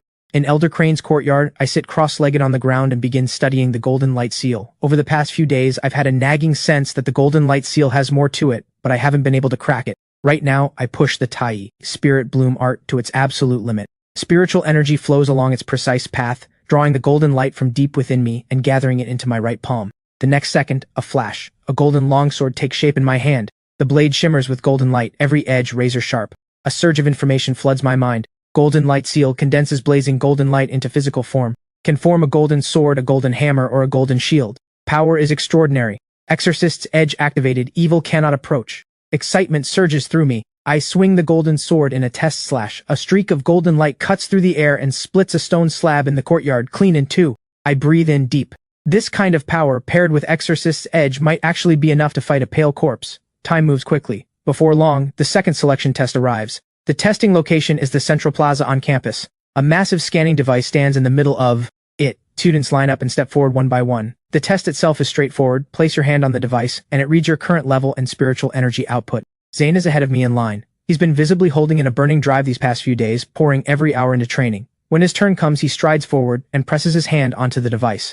The screen flashes. Zane, second tier level 10. The students watching immediately buzz with chatter. Zane is already at second tier level 10. In just a few days? That's insane. He really is a prodigy. Zane lifts his head, shooting me a self-satisfied glance. That look says it all. Your spot at the top, I'm coming for it. My turn. I step forward and place my hand on the device. Rael, second tier level 15. The entire plaza goes silent. Then, second tier level 15. Rael jumped 5 levels in just a few days. My gosh, he's leveling faster than Zane. How on earth is this guy training? Zane's entire face falls. He opens his mouth, but nothing comes out. The instructor running the test speaks up, visibly excited. Rail. Second tier, level 15. Top of the freshman rankings. Qualified for the freshman tournament! I pull my hand off the device like it's nothing and step aside, because I know the gap between Zane and me is only going to keep growing. Before long, the day of the 4 Institute freshman tournament arrives. Early in the morning, Jingda Institute's bus drops us off at the rear mountain of Wuda Institute. I step off and look up. I stop cold. Deep in the mountain stands an ancient stone hall, and in front of it, a pitch-black tunnel leads straight inside. The tunnel is thick with dark energy so dense it almost feels solid. Just standing at the entrance sends a bone-cutting chill through you. Above the entrance, 3 ancient characters are carved into the stone, Hall of Stone Corpses. Students and instructors from all 4 institutes have gathered here, and with observers included, the crowd is easily over 1,000. The elder principal of Wuda Institute steps to the front and clears his throat. Welcome, everyone, to the 4 Institute Freshman Tournament. This year's competition takes place inside the Hall of Stone Corpses. There are 10 stages in total. Each stage contains a specific type of zombie, with difficulty increasing at every level. The final stage holds a pale corpse. It is 1 full tier above a violet corpse. No ordinary second-tier awakened stands a chance against it. Word is, the pale corpse is blindingly fast and capable of releasing waves of corpse energy. The more stages you clear, the higher your score. First place will receive the tournament's top prize, including a netherstone. The netherstone. That's exactly what I came here for. The freshmen from all 4 institutes charge into the tunnel together. I hang back at the end and walk in without any rush. Stage 1. 20 shamblers. I don't even bother with talismans. 1 bolt of divine thunder and all 20 shamblers drop at once. Stage 2, Stage 3. Same story. I clear them without breaking a sweat. A few of the weaker freshmen, though, get knocked out in the first 3 stages and get transported out looking thoroughly beaten. From Stage 4 onward, violet corpses appear. 3 of them come barreling straight at me through the tunnel, fangs razor-sharp, murder in their eyes. I raise my hand. 3 bolts at once. 1 strike, 1 kill. Clean and done. Stage 5, Stage 6. The violet corpses keep multiplying, and they keep getting stronger. I start bringing in the talismans. Binding talismans paired with the divine thunder of the violet sky. Stage by stage, I push forward. When I reach Stage 6, I catch sight of Seraphine. She's surrounded by 3 violet corpses, completely overwhelmed, body covered in fresh cuts. She fires off a phoenix blaze in desperation, managing to take down just 1 violet corpse, before the other 2 pounce on her. The next second, her ring lights up. She dissolves into a streak of light and gets transported out. From outside, she sees that I've already cleared Stage 6. Something complicated crosses her face. Just as I'm about to enter Stage 9, a burst of shocked cries breaks out. I look over. It's Zane. He's surrounded by 6 violet corpses in Stage 8, fighting for his life. Thunder Dash keeps flashing, but it's not enough. One of them rakes its claws across his chest. His escape ring lights up. He gets transported out. Making it to Stage 8 is still an impressive result for Zane. The instructors and students watching outside nod in recognition. A triple S rating lives up to the name. That kid is the real deal. But what truly catches everyone off guard is a Wuda Institute freshman named Lena, who blazes through the first 8 stages with ease. The crowd outside erupts. Wuda Institute actually produced someone like this. She's on the same level as Rael from Jingda Institute. This year's freshmen are absolutely insane. Stage 9. The tunnel opens up into a massive stone chamber. 10 violet corpses charge out all at once. I take a breath, pull out a stack of binding talismans, and fling them one after another. Golden light blazes across the floor, forming one massive formation. All 10 violet corpses rush into it and are locked down instantly. I shift into kite and strike. Backing up, forming the seal, bolt after bolt of divine thunder crashing down, each one erasing a violet corpse in a single hit. In under 3 minutes, all 10 violet corpses are gone. The crowd outside erupts again. Rael's kite and strike is absolutely brutal. He had 10 violet corpses completely in the palm of his hand. But the next second, the crowd sees something even more staggering. Lena enters Stage 9. Facing 10 violet corpses, she stomps the ground hard with 1 foot. A wave of earthy yellow energy surges up from deep within the earth. A towering earth titan, nearly 3 meters tall and armored in thick stone and gravel, lets out a roar and drives its fists into the crowd of violet corpses. Boom, boom, boom. Every single punch sends a violet corpse crashing to the ground. In under 2 minutes, all 10 violet corpses are smashed flat. The crowd goes wild again. Lena's ability, it's absolutely broken. She just summoned an earth titan and went head-to-head with violet corpses. That's the peak of summoner ability right there. Stage 9 is over. Only Rael and Lena make it through, and the 4 Institute tournament moves into its final round. The final stage holds a pale corpse. Its power is said to equal 50 violet corpses combined. The crowd starts speculating. Just how long can the 2 of us last? Some people think that Lena's Earth Titan summoning could definitely hold out longer. And without Lena's raw power and defense, I'd probably get one-shotted by the pale corpse before I even blink. Round 10. The pale corpse appears. Lena goes first. He summons the Earth Titan once more. It looks like a moving mountain. The pale corpse charges in. One swipe of its claws carves 3 deep gashes straight into the ground. The Titan strikes back. It swings its massive fist. Boom. The pale corpse gets launched into the air. It slams into the stone wall and blasts a crater right through it. But the next second, the pale corpse is back on its feet. It presses the attack without missing a beat. Lena's titan trading blows with the pale corpse has every student and instructor outside absolutely frozen. No way. This guy Lena is actually going toe-to-toe with the pale corpse. Insane. He's been here barely a month. The sky's the limit for this guy. But even so, Lena is slowly losing ground. The pale corpse is faster and stronger. His titan, Shake, is getting worn down piece by piece. The damage keeps piling on. After holding on for 3 full minutes, the titan gets shattered by a single kick. Lena takes internal damage and gets sent flying.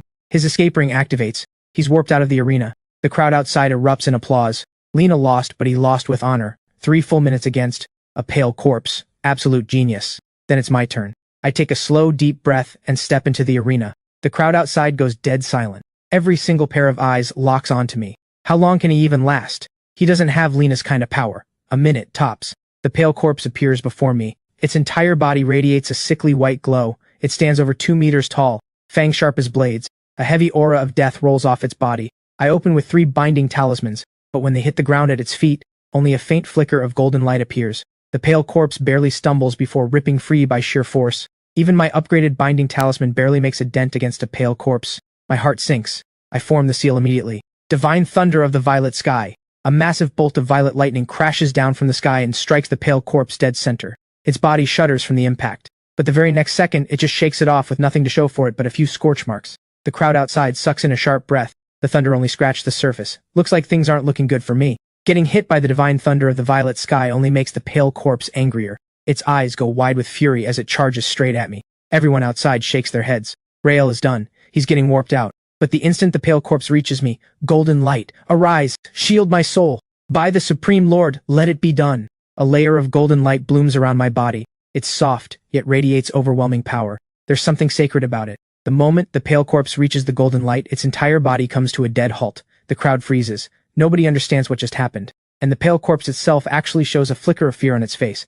It takes a step back, clearly suppressed by the golden light. I don't give it a second to recover. I create some distance and keep forming seals. Spirit energy surges through me at full force. Golden light starts condensing right in front of me. The instructors and students outside are dumbstruck. The pale corpse watches the light growing brighter and brighter before me. And for the first time, genuine fear appears in its eyes. Its instincts are screaming at it that this energy is a lethal threat. The next second, it turns and runs. The crowd completely loses it. A pale corpse is running away from Rael. What is happening right now? Pale corpses are high-tier undead, far smarter than a violet corpse. It can sense real danger. And the golden light I'm channeling is triggering a primal death instinct deep inside it. But there's no way I'm letting it escape. The golden light snaps into shape. A golden longsword hovers before my chest. The blade pulses with radiant light. Its edge is razor sharp and ready. Golden light slash. A beam of golden sword light rockets toward the pale corpse. It tears through the air and hits the fleeing pale corpse dead in the back. Thwack! The pale corpse, its entire body is sliced clean in two from behind by the golden blade. It crumbles to the ground and stops moving. The entire chamber, the entire arena falls into silence. No way. Rael just one-shotted a pale corpse. That was a pale corpse. And he dropped it in a single move. What ability is that golden sword? That power level is absolutely insane. Nobody has ever seen anything like this. He just went head-to-head with a pale corpse for 3 solid minutes. He knows better than anyone how tough they are. And yet Rael drops it in one hit. Do you understand what that means? The 4 Wuda instructors look at each other in disbelief. Not one of them can find words. Elder Crane of Jingda Institute sits in the spectator stand. Just as I thought. This kid's potential goes far beyond what anyone could have imagined. Zane sits off to the side. His face has gone completely pale. He just watched me one-shot a pale corpse with his own eyes. The shock leaves him speechless for a long time. I walk out of the arena slow and steady. Everyone outside parts to make way for me. Every look I get is filled with awe and disbelief. The head principal of Wuda Institute walks up to me, visibly moved. First place in the 4 Institute freshman tournament, Rael. Prizes, 1 spirit vial and 1 netherstone. He holds out a lacquered box with both hands. I open it. Inside sits a single deep purple netherstone. It pulses with a soft, steady glow. This is exactly what I need to break past the 2nd tier level cap. I close my fingers around it. The corner of my mouth curls up. It's time to push for the 3rd tier. News of the 4 Institute tournament spreads like wildfire. By the time I get back to Jingda, I've barely stepped through the gate when I see the plaza packed wall to wall with what looks like every student and instructor at the institute. Almost all of them are here. The moment they spot me, the crowd erupts in a roar that shakes the air. Banners are strung up everywhere. I'm a little stunned. Moving through the crowd, people keep slapping my back, shaking my hand, pushing things into my arms. Elder Crane steps out from the crowd with a wide grin and pulls me away. We head back to his courtyard. The old man settles into his seat at the stone table. His eyes are full of pride. Well done, kid. I give him a nod and set the netherstone down on the table. Principal Crane, should I use the netherstone now? No rush. The netherstone only works once. You're only at second tier, level 15. Using it this early would be a waste. So you're saying? Push to level 30 first. Then we'll talk. I've already set up a trial for your leveling. It's in the hills behind the institute. The whole zone is full of violet corpses. 3 pale corpses in the deepest area. Perfect for where you are right now. Here's my access token. Use it to enter the trial. The entire back mountain is open to you. I take the token. It's heavier than it looks. I pause. Something comes to mind. Principal Crane, my rank up quest for the 3rd tier requires 10 pale corpses and 1 verdant corpse. A verdant corpse. Your Daoist ability really is something else. The rank up quest always matches the challenge to the tier. Every tier gets forged the hard way. You're going to be something extraordinary. I'll keep an eye out for a verdant corpse opportunity. When the time is right, I'll set it up. The next morning I head to the back mountain with Elder Crane's token. At the entrance to the back mountain trial, a staff member on duty is slumped over the desk, fast asleep. He looks up when he sees me coming and says with a lazy, irritated look, "Student ID." I hand it over. He glances at it and immediately pulls a face. "A freshman? In this trial? Get out of here. Come back in 2 years." I don't say a word. I just hand him the token. This is Principal Crane's token. He takes it with both hands, checks it 3 times over, and once he's sure it's real, his whole face lights up with a grin. "Rael, sir." "Of course. One moment, please. I'll get your trial access set up right away. Which zone do you need? The deep violet corpse zone or the pale corpse zone?" "Whatever you like. The deepest pale corpse zone." Inside the back mountain trial, I start grinding. Violet corpses are no threat to me anymore. 1 bolt of violet lightning and they drop in waves. I head straight for the pale corpse zone. First one. The moment it charges out, I open with 3 binding talismans to slow it down just enough. Then the golden light seal wraps around me. The golden light slash takes shape. The blade fires. The pale corpse splits clean in half. 2nd, 3rd, 4th. My level climbs fast. 2nd tier 16, 18, 20. Every level up, my spirit energy grows fuller. I can feel it. My violet lightning is getting stronger with each kill. By the 10th pale corpse, my level has locked in at 2nd tier, level 30. Boom. The last pale corpse goes down in 1 slash. Its whole body collapses instantly. Nothing moves. The system chime rings in my ears. The system panel flashes my quest progress. Defeat 10 pale corpses complete. 1 verdant corpse stands between me and the 3rd tier. Congratulations, player. 2nd tier, level 30 achieved. New skill unlocked, Exorcist Talisman. Boosts the skill power of whoever it's applied to by 50%. I take a deep breath. A new talisman, the Exorcist Talisman. Same idea as my Exorcist's Edge passive. Except this one can be applied to others. It amplifies whoever uses it. I head out of the trial immediately and go straight back to Elder Crane. He reviews my progress and nods with approval. Good. Use the netherstone now. I sit cross-legged and close the netherstone in my palm. Purple spirit energy pours out of it and flows slowly through my meridian nodes into my core. Deep inside, my spirit energy capacity expands at a visible rate. About an hour later, I open my eyes. Every part of me feels renewed. On the system panel, the 2nd tier level cap has jumped from 30 to 40. Good. I've already lined up your next target. The Jiangcheng trial is newly opened. They need help clearing out the outer zones. Perfect for your leveling. And it's not far from your home. Go check on things while you're there. Something warm stirs in my chest. The next morning, I show up at the front gate with my gear. Rael, you're heading to the Jiangcheng trial too? Yeah. I give a cool nod. Rael, didn't expect you to be assigned to this mission too. Walking behind Zane is a girl in a pink uniform. Tall, striking looks, cold energy about her. She gives me a quick once-over, then looks away, clearly unimpressed. Zane immediately sidles up to her. Frost, let me carry your bag. She gives him a flat look. No need. Frost, you're at 2nd tier level 28. Almost at 3rd tier, right? You're literally our role model. She gives a half-hearted reply, then glances over at me. You're Rael? I nod. A cold smile curls at the corner of her mouth. I'm Frost, 2nd year, 2nd tier, level 28. I'm leading this mission. I heard you got noticed for figuring out that glutinous rice weakens undead. That's what got the Institute's attention. That's why they sent someone like me to babysit. Because with 1st year's level of power, what business do you have on a frontier mission? Frost, Rael literally made Jingda history. It wasn't just the rice thing. Please. He found a few counter items. Everyone has a little trick up their sleeve. Real power is what matters. If you want respect, prove you earned it. Not that you were handed it. She glances over at me as she says it. I know exactly who that's aimed at. This mission was personally arranged by Elder Crane for me. Frost probably knows some of the details. She's clearly written me off as someone with no real ability who just likes to show off because of his connections. She walks over to Seraphine. I heard your family's car is here. Come on, we're riding with you. Sure, Frost. All 4 of us get into the Shen family car. Frost drops herself into the front passenger seat like she owns it. Frost, you've got to look out for me on this mission. 2nd tier 28, what's your training secret? Seraphine and I sit on the other side. Seraphine leans toward me. Rael, I've broken through to 2nd tier now. And then Phoenix Blaze awakened as a passive. Phoenix Wing Ascent got a major power boost. Once we're in the trial, let's see who can rack up more kills. Who drops more violet corpses first? I'm not losing to you this time. I'm not interested. Violet corpses at my current level go down with a single gesture. His expression stiffens, clearly not happy with my answer. He turns his head away and goes quiet. After a few hours on the road, we finally reach the entrance to the Jiangcheng trial. The entrance is set up in a wasteland on the edge of the city. Warning tape stretches out all around it. In the center, a pit drops into total darkness. Dark energy keeps seeping out from below. A man in a work uniform walks up to meet us. Jingda sent just the four of you? I'm the trial manager. Brock, second tier, level 26. He looks us over. Highest level here is Frost, second tier, 28. Brock's expression goes flat. A bunch of first years showing up here is just going to cause problems. Go home. This trial is out of your league. Zane blows up on the spot. He steps right up to Brock. Voice full of anger. Brock, watch your mouth. Frost is second tier, 28. Top 10 second years at the entire Jingda Institute. So what if she's level 28? This trial is crawling with violet corpses. You four couldn't clear them out if you tried all day. I don't even have time to babysit you. You'd end up getting yourselves killed in there. Step aside. Arguing gets us nowhere. Let's just go in and see. Brock gives me a sideways look, clearly annoyed. But he has no choice. We're from Jingda. He has to cooperate. Brock sighs and gives in. He grudgingly leads us inside. Fine, I'll take you in. But if you die, that's on you. The trial tunnel is thick, with death energy. The second we step out of the tunnel, 3 violet corpses come charging straight at us. Seraphine's eyes light up. He raises his hand immediately. Red light flares from his palm. Phoenix wing ascent. A blazing crimson phoenix streaks out and sweeps across from his palm. It hits one of the violet corpses dead on. Fwoom! The violet corpse burns to ash on the spot. Rael, what do you think? My flame ability is at least on par with your thunder now, right? I don't even look at him. That flame ability is solid. You'll be powerful one day. But right now, Phantom Claw. 3 dark claw marks shoot from my palm and tear through the air. Slash. The other 2 violet corpses are shredded on the spot. Let's keep moving. Frost, that move is incredible. Seraphine, you can't even match me, let alone Frost. Don't bother showing off in front of her. Frost can one-shot 3 at a time. You got one. The gap is massive. Frost glances over at me, smug, waiting for me to say something.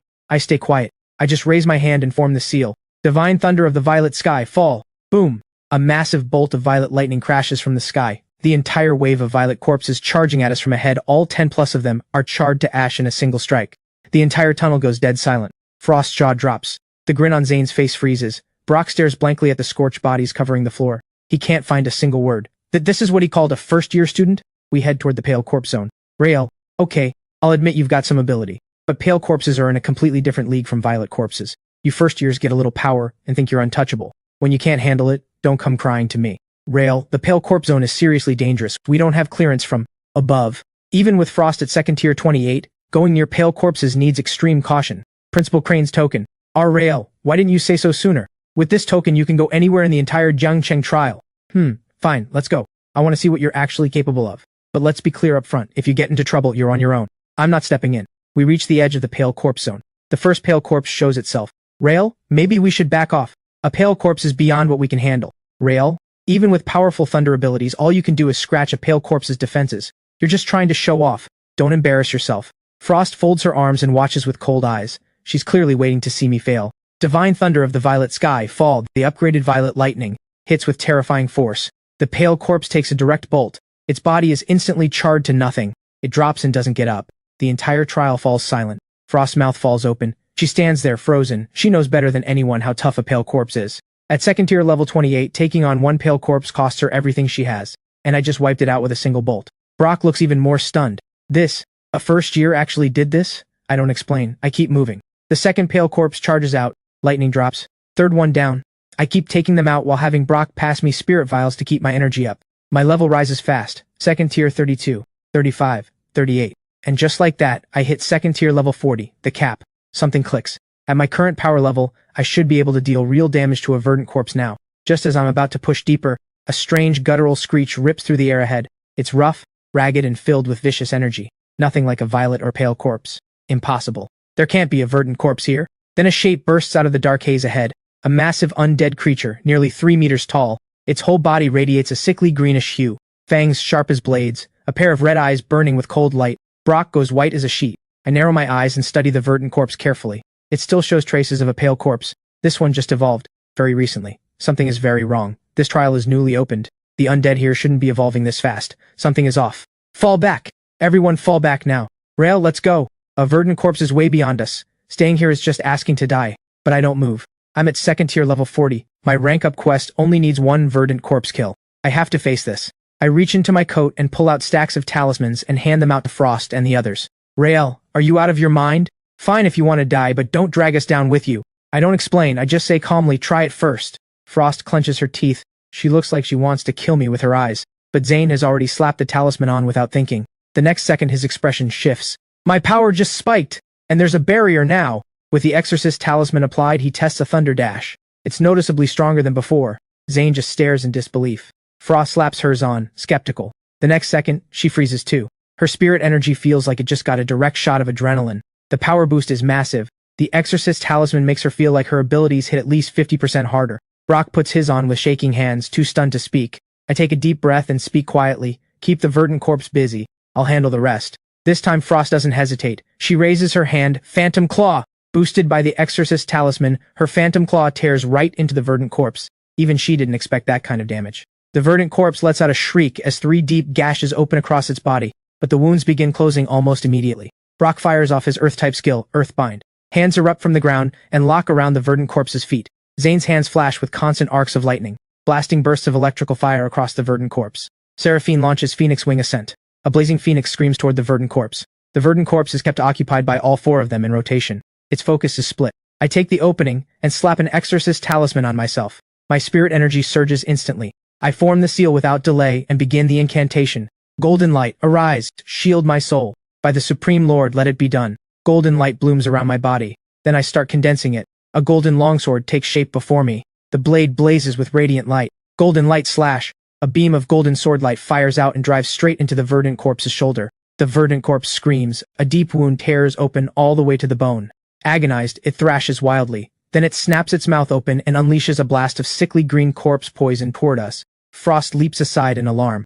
Zane reacts fast, using Thunder Dash to get clear. The poison hits the ground and eats straight through it, leaving a gaping crater. One hit from that corpse poison and it's over. I don't give the verdant corpse time to recover. I form the seal again. A second golden light slash condenses. The golden blade fires once more and strikes the verdant corpse square in the chest. It staggers back several steps. A massive wound splits open across its chest. The damage is devastating. But it also sends the verdant corpse into a frenzy. Its corpse poison sprays out in every direction. Frost scrambles to dodge, firing phantom claws to keep it distracted. Zane doesn't dodge. He draws its attention, buying me time. Seraphine keeps launching Phoenix Wing Ascent back to back. I seize the moment and unleash bolt after bolt. Boom, boom, boom. Over a dozen violet lightning strikes leave the verdant corpse scorched black all over. It's clearly out of fight. With one final golden light slash cutting through the air, this freshly evolved verdant corpse finally crashes to the ground. Frost catches her breath, leaning against the wall. She stares at the verdant corpse's body. Then she looks at me. Her eyes are full of disbelief. Zane collapses to the ground, unable to process what just happened. A second tier, awaken, just killed a verdant corpse. Do you have any idea what that means? Seraphine's mouth hangs open. He can't say a word. He thought that once he broke through to second tier, the gap between us would shrink. But looking at this now, the gap has only gotten wider. I don't look at their stunned faces. I keep my eyes on the system panel in front of me and listen to the chime ringing in my ears. Rank up quest complete. Congratulations, player. You have advanced to True Adept. As a True Adept, you have unlocked a new skill, Shang-Chi Corpse Command. Temporarily control lower-tier undead and bend them to your will. New talisman unlocked, 100 Corpse Talisman. Commands undead to serve you for a limited time. My heart leaps. Another powerful skill added to my arsenal. Commanding undead directly. This means I can use undead to level up for me without lifting a finger myself. Beyond the new skills, my existing abilities have all seen major upgrades. Exorcist's Edge passive now boosts power by 50%.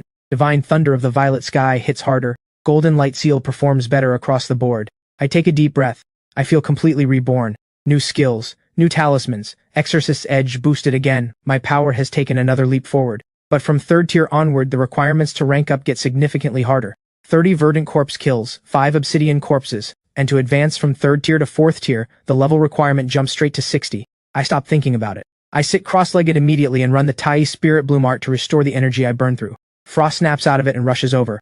Rael, rest, focus on recovering, I'll guard you. She's a completely different person now. That cold, superior attitude is gone without a trace. She's warm and eager all of a sudden. Seraphine's expression goes cold. He pushes past Frost. Rael has me watching over him. You can go rest over there. Frost frowns at Seraphine. Her voice drops cold. Seraphine, I'm the team leader here. A first-year overstepping like this is out of line. Rael is my fiancé. It's only right that I'm the one watching over him. Fiancé? I heard your engagement with Rael was called off, and your family was the one who broke it. Seraphine's face goes red. That was a misunderstanding. We've sorted things out, so that means the engagement is still cancelled. There's nothing between you two. Seraphine freezes on the spot. His face drains of color. He can't find the words. He bites his lip, glaring at Frost with barely contained fury. Zane sits a short distance away, watching the whole thing with a face darker than a storm cloud. While the two of them are still bickering, something feels off. What do you mean off? Look at the path we came through. The death energy was faint back there. And look at those coffins. All throughout the trial, the rate at which the coffins are producing undead has sped up dramatically compared to before. You're right. I can feel it too. Something is very wrong with this trial. It feels like the whole thing is alive. More than alive, it's evolving.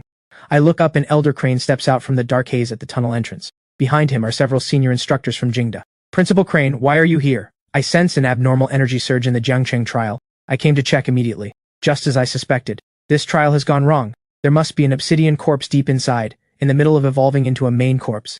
A main corpse? That's impossible. That's almost as dangerous as the Undying. How can a brand new trial have a main corpse? I don't know the exact reason yet, but the last time something like this happened was Fenggu City. That city has completely fallen. It's a city of the dead now. Silence falls over everyone. Frost is frozen stiff with fear. Zane crumples to the ground. Seraphine grabs the edge of my sleeve with a hand that won't stop shaking. Elder Crane speaks slowly. A corpse tide is about to hit Jiangcheng. The entire city will become a hunting ground for the undead. My fist tightens. My home is in Jiangcheng. My parents are in Jiangcheng.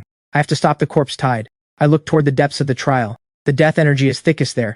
That's where the main corpse is. This is clearly far worse than anyone imagined. Rael, there's no time to waste. Get out of the trial now and hold the outer zones. Stop the spread. As for the main corpse deep inside, I'll handle that personally. Principal Crane, take care. You too, kid. I give a nod and take a slow breath. I turn to Frost and the others. Move. Follow me out of the trial. All four fall in immediately. Frost's face is tight with tension. Her legs are still a little unsteady, but she grits her teeth and keeps up.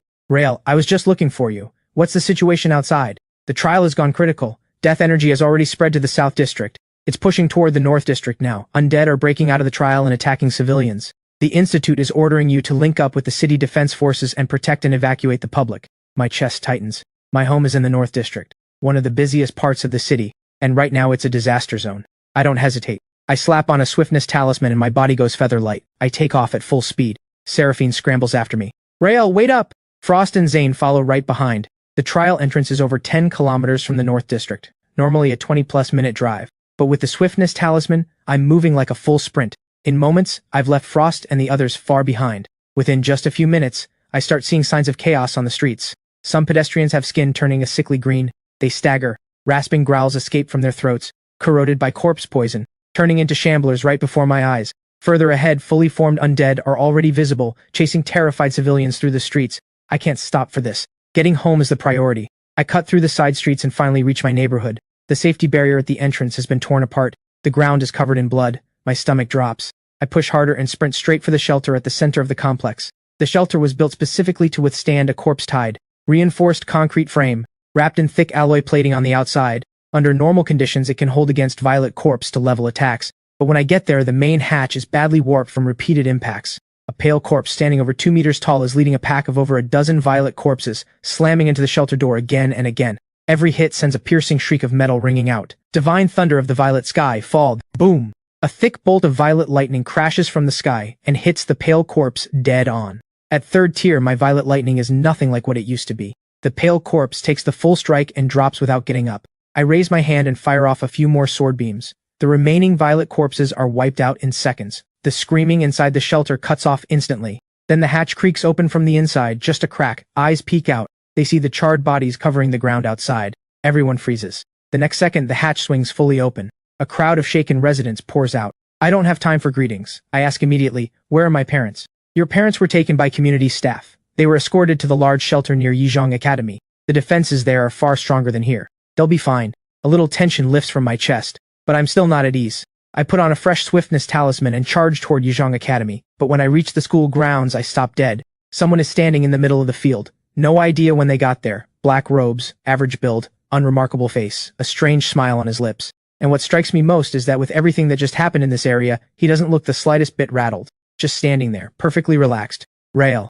The name is Vex, head of the Undying Covenant's Jiangcheng branch. The Undying Covenant. My fist tightens. Spirit energy quietly builds in my palm, ready to strike at any moment. Vex is completely unhurried. Relax. I only came today to have a little chat. About what? I'm sure you can see it. This trial mutation isn't random, is it? Correct. This is the work of the Undying Covenant. We had 2 goals. First, drain the strength of 4th-tier powerhouses like Elder Crane. Keep them too tied up to interfere.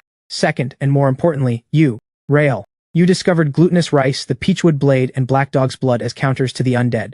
These 3 things, if they were ever used at scale by humanity, would completely shift the balance of power in this world. And the Undying King wants this world to become a paradise for the undead. So Rael, you're coming with me. I stare at him coldly. I don't say a word. Then all at once, I fling 4 talismans. Binding talismans land at Vex's feet.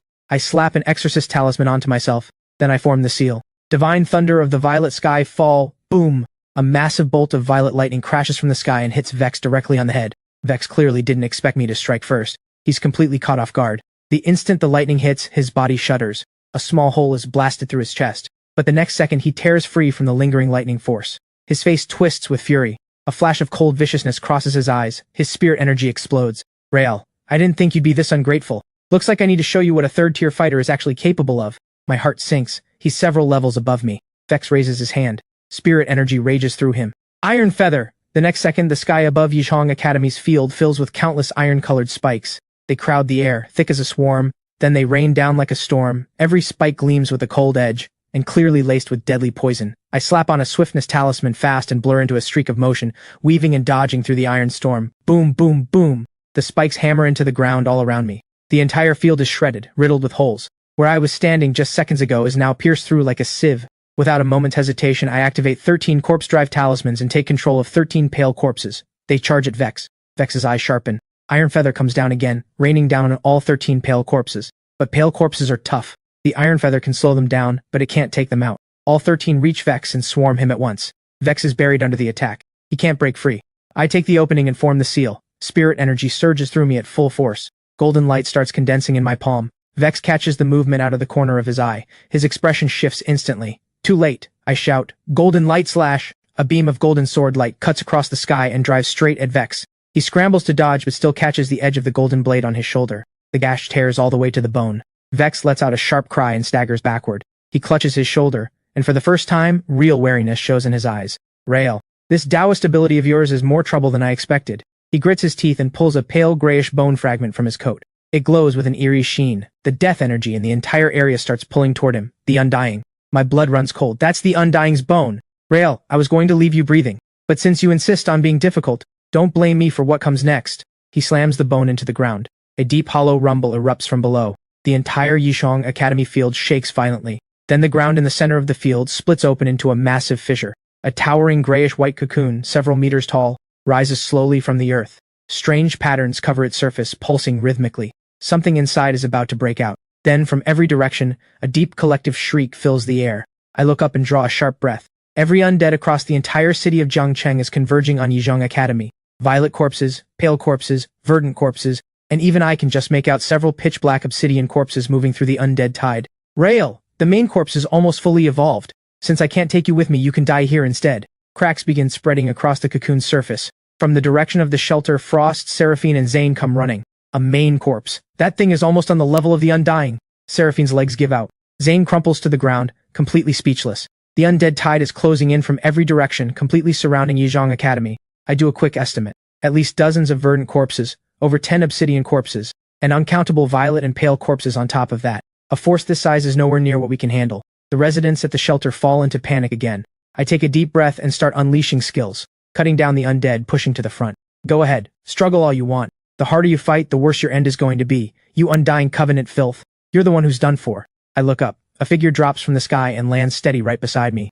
Elder Crane. The tension drains out of me. Vex sees Elder Crane and goes completely rigid. No, that's impossible. How are you here? I stationed over 10 obsidian corpses to block you. How could you possibly have gotten free? So it really was the Undying Covenant behind all this. Those 10+ obsidian corpses went down in a single move. One move took out over 10 obsidian corpses? Are the rumors actually true? You've broken through to the 5th tier? Elder Crane ignores him. His cold gaze fixes on the cocoon. The cracks on its surface are spreading fast. Then it explodes. A terrifying undead creature, 4 meters tall, steps out of the wreckage. Its body is pitch black, covered in coarse, rigid black fur, fangs like weapons, long, powerful limbs, every claw gleaming with cold light. And what hits hardest is the overwhelming pressure radiating from its body. Everyone present finds it hard to breathe. A main corpse. A fully evolved main corpse. Elder Crane takes a slow, deep breath. His figure blurs and he launches himself forward. The spirit energy rolling off him is immense. He drives a palm strike into the main corpse.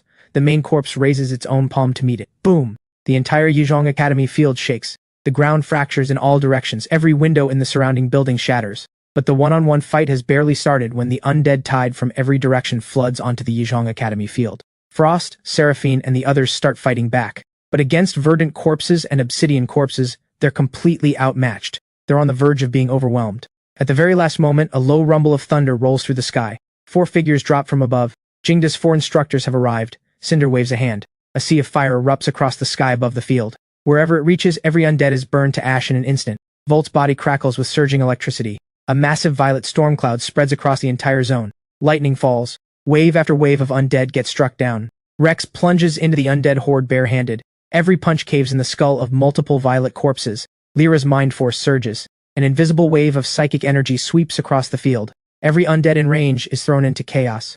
4 domains unfold at once. The entire Yizhong Academy field becomes a killing ground for the undead in an instant. I'm not standing still either. I keep forming the divine thunder of the violet sky seal and let violet lightning fall. A verdant corpse is charred to nothing on the spot. On the other side, Elder Crane and the main corpse are reaching a critical point. The main corpse was holding its own against Elder Crane, but with 4 more instructors in the fight, the tide turns immediately. Caught in all 4 domains at once, the main corpse takes damage from every angle. It lets out a furious shriek as its body begins to go translucent. It's trying to escape. Elder Crane spots the opening and drives a palm strike into the main corpse's back.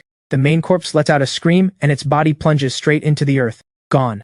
The entire Yizhong Academy field goes silent. All 4 instructors exhale at the same time. The undead tide rapidly thins as the domains sweep through what remains. Vex is on the ground, barely alive. I walk over and crouch down in front of him. Vex coughs up black blood and lets out a strange laugh. Don't celebrate yet, Rael. The Undying Covenant has already laid its web. This is only the beginning. With those words, his head drops to the side. He's gone. On the other side, the people from the shelter are streaming out. Dorian is there, of all people. Rael, I'm sorry. I was blind before. You are the best student I have ever taught. I say nothing.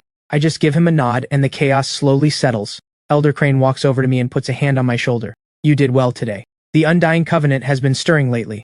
I need to go pay some old friends a visit and remind them what pain feels like. In the meantime, your job isn't going to be easy. First, push your level. Second, prepare for the tournament. In the days that follow, I throw myself into training. Word keeps coming in. Several Undying Covenant strongholds have been destroyed.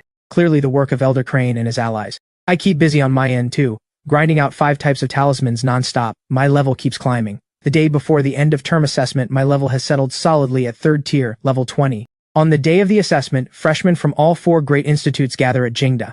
Together with Jingda's own first years, over 400 students in total are brought to the same trial entrance. The Jiangcheng trial. The same place that just saw a full corpse tide outbreak. After Elder Crane and several other 4th tier fighters swept through and cleared it out, the undead numbers dropped significantly, which makes it ideal for an end-of-term assessment. At the trial entrance, the students from each institute stand in 4 separate groups, but every single pair of eyes turns toward me. Each look carries a mix of scrutiny and awe.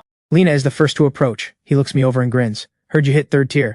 You too? Just recently. A small smile crosses my face. I honestly didn't expect Lena to be keeping pace with me. True to his reputation as Wuda's top freshman, the instructor running the assessment steps forward. The end-of-term assessment runs for 24 hours. Points are earned by eliminating undead. The higher the tier of the undead, the more points it's worth. Begin! Over 400 students pour into the trial at once. I don't go with the crowd. I slap on a swiftness talisman alone and head straight for the deep zone. My target is the high-tier undead in the center. That's the only place where I can knock out my rank-up quest fast. About 10 minutes in, I reach my destination. The obsidian corpse stands nearly 3 meters tall, completely black. A heavy aura of death pours off its body, long limbs, every claw gleaming cold. It's crouched on a pile of rubble, resting. I stop at a distance and raise my hand to activate control. 2 pale corpses charge in. The moment they get close, the obsidian corpse's eyes snap open. Murderous light floods its gaze. In an instant, the creature explodes into motion, insanely fast. The 2 pale corpses never even see it coming. 1 strike each, both crushed flat on the spot. I suck in a sharp breath. This obsidian corpse is even stronger than I thought. 1 hit is enough to kill a verdant corpse outright. I send the remaining 20+ pale corpses swarming in at once. Faced with that wall of bodies, the obsidian corpse just swings its claws. Each swipe shatters several pale corpses at once.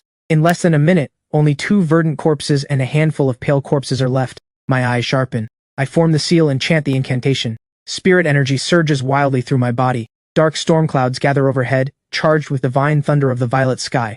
I layer the golden light seal on top. A terrifying bolt of golden violet lightning crashes down from above. It strikes the obsidian corpse dead on the head. The blast sends it staggering back several steps. Its body is scorched black, but it does not fall. Instead, it lets out a furious screech and explodes forward. Straight at me. I slap a swiftness talisman onto my body. My speed doubles in an instant.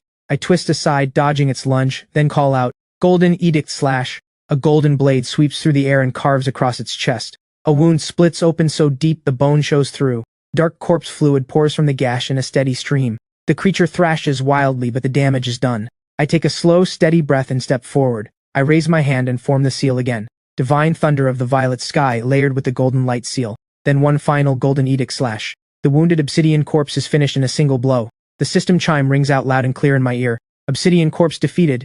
30,000 points awarded. Rank up quest progress. Obsidian corpse is eliminated. 1 of 5. I give a satisfied nod. At this rate, it won't be long before I clear the rank up quest. The bell signals the end of the test. Students and faculty from all 4 institutes gather in front of the main display screen. The presiding professor clears his throat and announces the individual rankings. 10th place, Jingda Institute. 9th place, also Jingda Institute. Aside from 2nd place, claimed by Lena of Wuda Institute, not a single student from any other school makes the list. The professor pauses. His voice can barely contain the excitement. Jingda Institute, Rael. Total points 78,000. Rael. Congratulations, this is your first place reward, the Waystone. I take the box and open it. Inside, resting quietly, is a stone roughly the size of a pigeon's egg. Pure white from end to end. It gives off a soft, gentle glow, warm and smooth to the touch. The stone seems to hum in resonance with the spirit energy inside me. This is the Waystone, a treasure that can unlock an entirely new ability. I'm about to say a few words of thanks when the spirit energy inside me suddenly surges violently. The Waystone pulses with soft, radiant light. Before I can react, a light pours into my body on its own. An instant later, an unfamiliar incantation floods into my mind. The Samsara purification art. My heart jolts. This ability, it can actually dispel the yin aura across an entire area, converting yin into yang, letting any region corrupted by yin aura return to what it once was. Centered on the caster, with a range of 10 li in every direction. Absolutely devastating. I breathe in deep. The shock hits me like a wave. A trial zone exists because of one thing, the thick yin aura smothering it. Yin aura breeds corpses. But if that yin aura is wiped out, the trial zone ceases to exist. Every region the trial zone has swallowed would return to the normal world. This is the key to humanity's counterattack. I don't hesitate. I form the seal immediately and begin to chant. Spirit energy tears through my body like a current. Heaven and earth be clear, all dark evil scatter. Samsara purification, let the sacred rain descend. My entire body is wrapped in a radiant, holy golden light. The next moment clouds mass in the sky above, but not the storm clouds of the divine thunder of the violet sky. These are soft golden clouds. Countless fine threads of golden rain pour down from them and settle evenly across the trial zone. Wherever those golden threads fall, the yin aura blanketing the trial zone dissolves at a visible, almost unreal speed. The ruins slowly reclaim their original form. Shattered buildings and broken streets smooth themselves out. The dead gray sky clears and brightens. Bathed in that golden rain, the Jiangcheng trial zone swiftly transforms back into the world it used to be. Every student and faculty member from all 4 institutes stands frozen. Callum's jaw drops and stays there. What kind of ability is that? The trial zone just disappeared? Everyone else is equally stunned. No one could have imagined it. An ability like this actually exists. The trial zones have always been humanity's worst nightmare. They endlessly generate new corpses, and humanity can do nothing but keep grinding them down. But now, Rael has obtained the power to erase them entirely. This means humanity finally has a way to fight back. Every single gaze in the arena locks onto me, each one burning with shock and desperate hope. But right now, I can barely stand. Using the Samsara purification art has drained a massive amount of my spirit energy. My legs are unsteady beneath me. And then, a killing intent slams into me from behind like a wall. On pure instinct, I form the seal. Golden light flares up around my body. The next instant, a fist like a sledgehammer crashes into my back. The sheer force punches straight through the golden light seal and lands dead center on my spine. I'm sent flying more than 10 meters through the air. Blood sprays from my mouth. If not for the golden light seal's protection and the reinforced body from my tempering arts, that single hit would have killed me outright. I force my body to stop and hold steady. I turn around and freeze. It's Lena. Somehow, without me noticing, she has moved to stand exactly where I was just standing. The calm mask she always wore is gone. In its place, a slow, unsettling smile. She raises her head. The aura around her body shifts in an instant. Her spirit energy reading surges to several times what it was before. I've been waiting over a year for this. Waiting for the one moment you let your guard down, Rael. What a shame that hit didn't finish you. Undying Covenant. And you're one of the undying. Not bad for a kid. The divine earth body I showed before was nothing but a disguise. Corpses are born from the power of the earth itself. My true power is beyond anything you could imagine. So you noticed. Your 3-part rice technique counters the corpses, and the Undying Covenant has been losing sleep over it. And now you've just unlocked something new. An ability that can erase the yin aura from trial zones. A threat like that cannot be allowed to live. Rael, if you won't serve us, then I'll send you off myself. At that exact moment, a figure drops from the sky.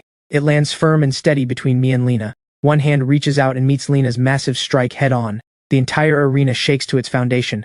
The ground splits open in a web of cracks. Elder Crane, you made it back this fast? So there really was a mole. The Undying Covenant's location we found recently was bait all along. A well-laid trap. But my instincts saved the boy's life. Elder Crane, Today just wasn't our day. Rael, we will come again. With that, she gathers the Undying Covenant members hidden among the students and vanishes in a blur, every one of them gone at once. The arena is left in ruins. Callum and several other Jingda professors are helped to their feet by nearby students. Every face in the room is pale and grim. The students look like they've seen the end of the world. What just happened makes one thing clear to everyone. The Undying Covenant has infiltrated far deeper than anyone realized. Elder Crane turns and crouches beside me. He steadies me. You alright? I'm fine. Come with me back to Jingda.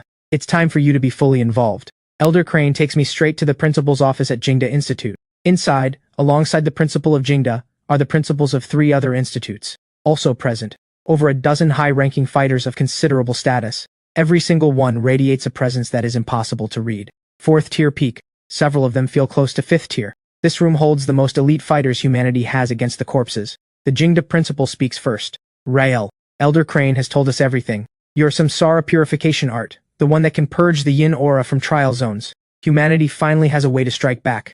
Ha! Everyone, there are several things we need to do. First, root out every Undying Covenant spy hiding in our institutes. Lena operated undercover on campus for over a year. She's not the only one. Second, pour everything into building up our new generation of fighters. Prepare for the counterattack. Third, and most importantly, make Rael stronger by every means available. Every bit of power he gains is another step toward victory for humanity. Every person in the room nods. Time is short. After an urgent joint discussion, all 4 institutes agree. All students will be consolidated at Jingda Institute for unified training. Within just 2 days, students from all 3 other institutes have moved in. The campus is packed. All of Jingda Institute has become humanity's largest base of operations against the corpses. I hold nothing back. I share the methods for crafting all 4 of my talismans with every student. Each one significantly boosts the combat power of every awakened who uses it. Talismans crafted by the students are distributed to every new awakened on campus.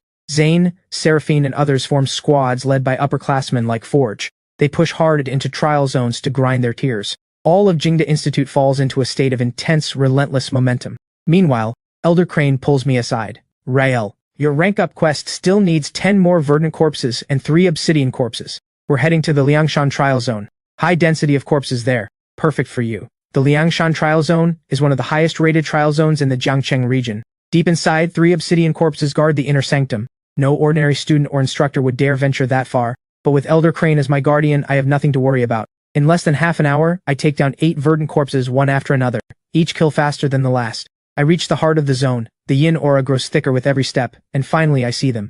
3 obsidian corpses standing guard, side by side in a line. Every one of them radiates a crushing, suffocating pressure. Their red eyes burn with vicious intent. Elder Crane stays a step behind me, making no move to intervene. He's clearly here to test how far I can go. I raise my hand and fling out a corpse drive talisman. The nearby pale corpses and verdant corpses fall under my control. I charge forward. The 3 obsidian corpses react immediately. All 3 rush at me at once, so ferocious it makes your skin crawl. I direct my corpse army to swarm 2 of the obsidian corpses and seize the opening. I unleash the divine thunder of the violet sky, amplified by the golden light seal. A thick bolt of violet lightning tears downward. The first obsidian corpse shudders from the impact, its body scorched black. I follow up immediately with the golden edict slash. The golden blade materializes and drives straight into the obsidian corpse's neck. The first obsidian corpse drops in an instant. It does not get back up. I run the same play again. The second obsidian corpse goes down the same way. Just one more stands between me and the rank up. But right then, the last obsidian corpse lets out a strange, unsettling shriek. Yin aura erupts across its body. Its frame begins to swell. A thick black carapace grows over its entire body. A twisted flame ignites in its red eyes. Feral surge. My mind moves instantly. I pull my corpse army back and order them to stand down. Stay out of this. This fight is mine alone. The feral surge obsidian corpse launches at me. At least twice as fast as before. I activate all 4 talismans at once. My body blurs into after images. I sidestep its lunge, then fall back over 10 meters to open up some distance. Both hands form the seal.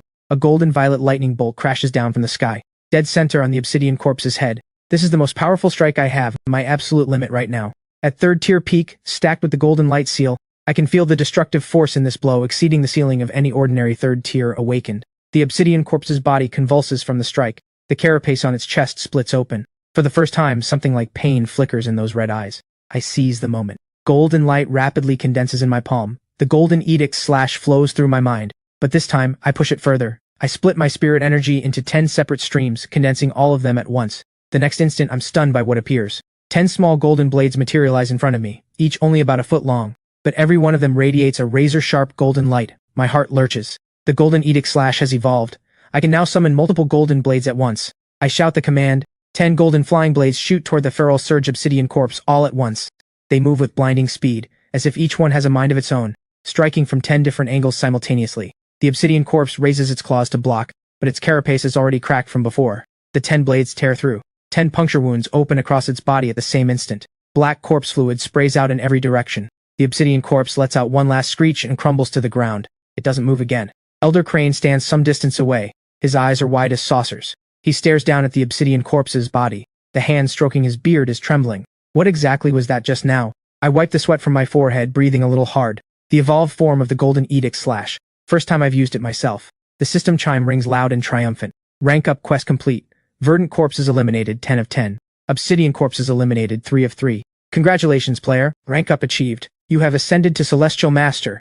New ability unlocked. 9-word mantra. Channel spirit energy through the words Linbing Du Zhe Jin, Li Chan Xing. 9 words become a golden dragon that sweeps across the battlefield. I stare at the notification for a moment, stunned. Another attack ability. And not just any ability. The 9-word mantra. My existing abilities have leveled up as well. I breathe in deep. My entire body feels reborn. Spirit energy flows through me fuller than ever before. My body feels stronger and more solid in every way. Every meridian runs clear and unobstructed. And the conditions for the next rank up have updated. Eliminate 100 obsidian corpses and 10 main corpses. I immediately put the 9-word mantra to the test. I use my control to gather a few pale corpses and verdant corpses into a group. I raise my hand and form the seal. Linbing Duzhijijin Li Chan Xing. With each word I speak, my spirit energy surges by another measure. By the final word, my body is wrapped in a commanding, radiant golden light. Then I throw my hand forward. In an instant, a massive golden dragon bursts out from my hand, dozens of meters long, its entire body blazing with golden light. It surges forward with earth-shaking force, straight into the corpse pack. The golden dragon weaves through the horde without slowing, and every corpse it touches explodes on contact, reduced to ash. In just a matter of seconds, every single one of the dozen-plus corpses is consumed. Elder Crane stands completely still. His hand, mid-stroke on his beard, has stopped in mid-air. That new ability of yours, I've never seen anything like it in all my years. A technique with this kind of power truly deserves to be called the 9-word mantra. Elder, thank you for serving as my guardian today. Rael.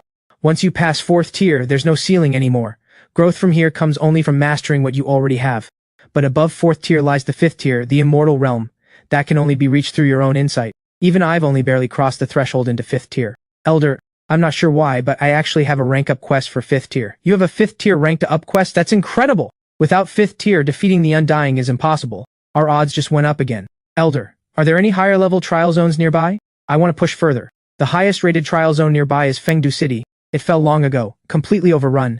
Even the weakest corpses inside are verdant and obsidian. They cover the entire city, and there are at least 30 main corpses roaming within.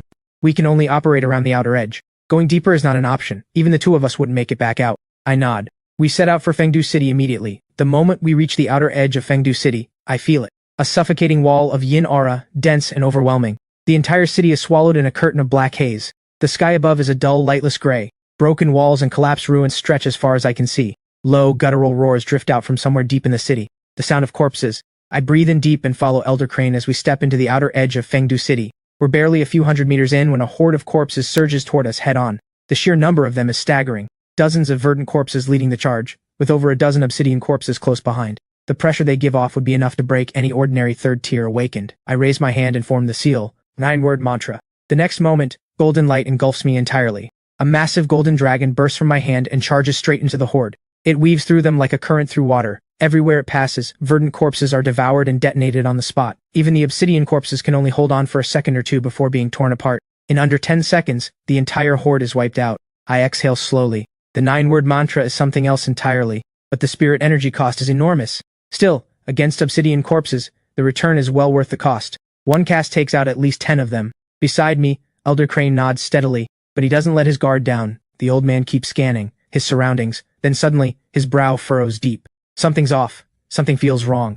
Elder Crane points toward the deeper part of the city. For a city as heavily fallen as Fengdu, the outer zone should be far more saturated with corpses than this. But all the way here, we've only run into a few scattered groups.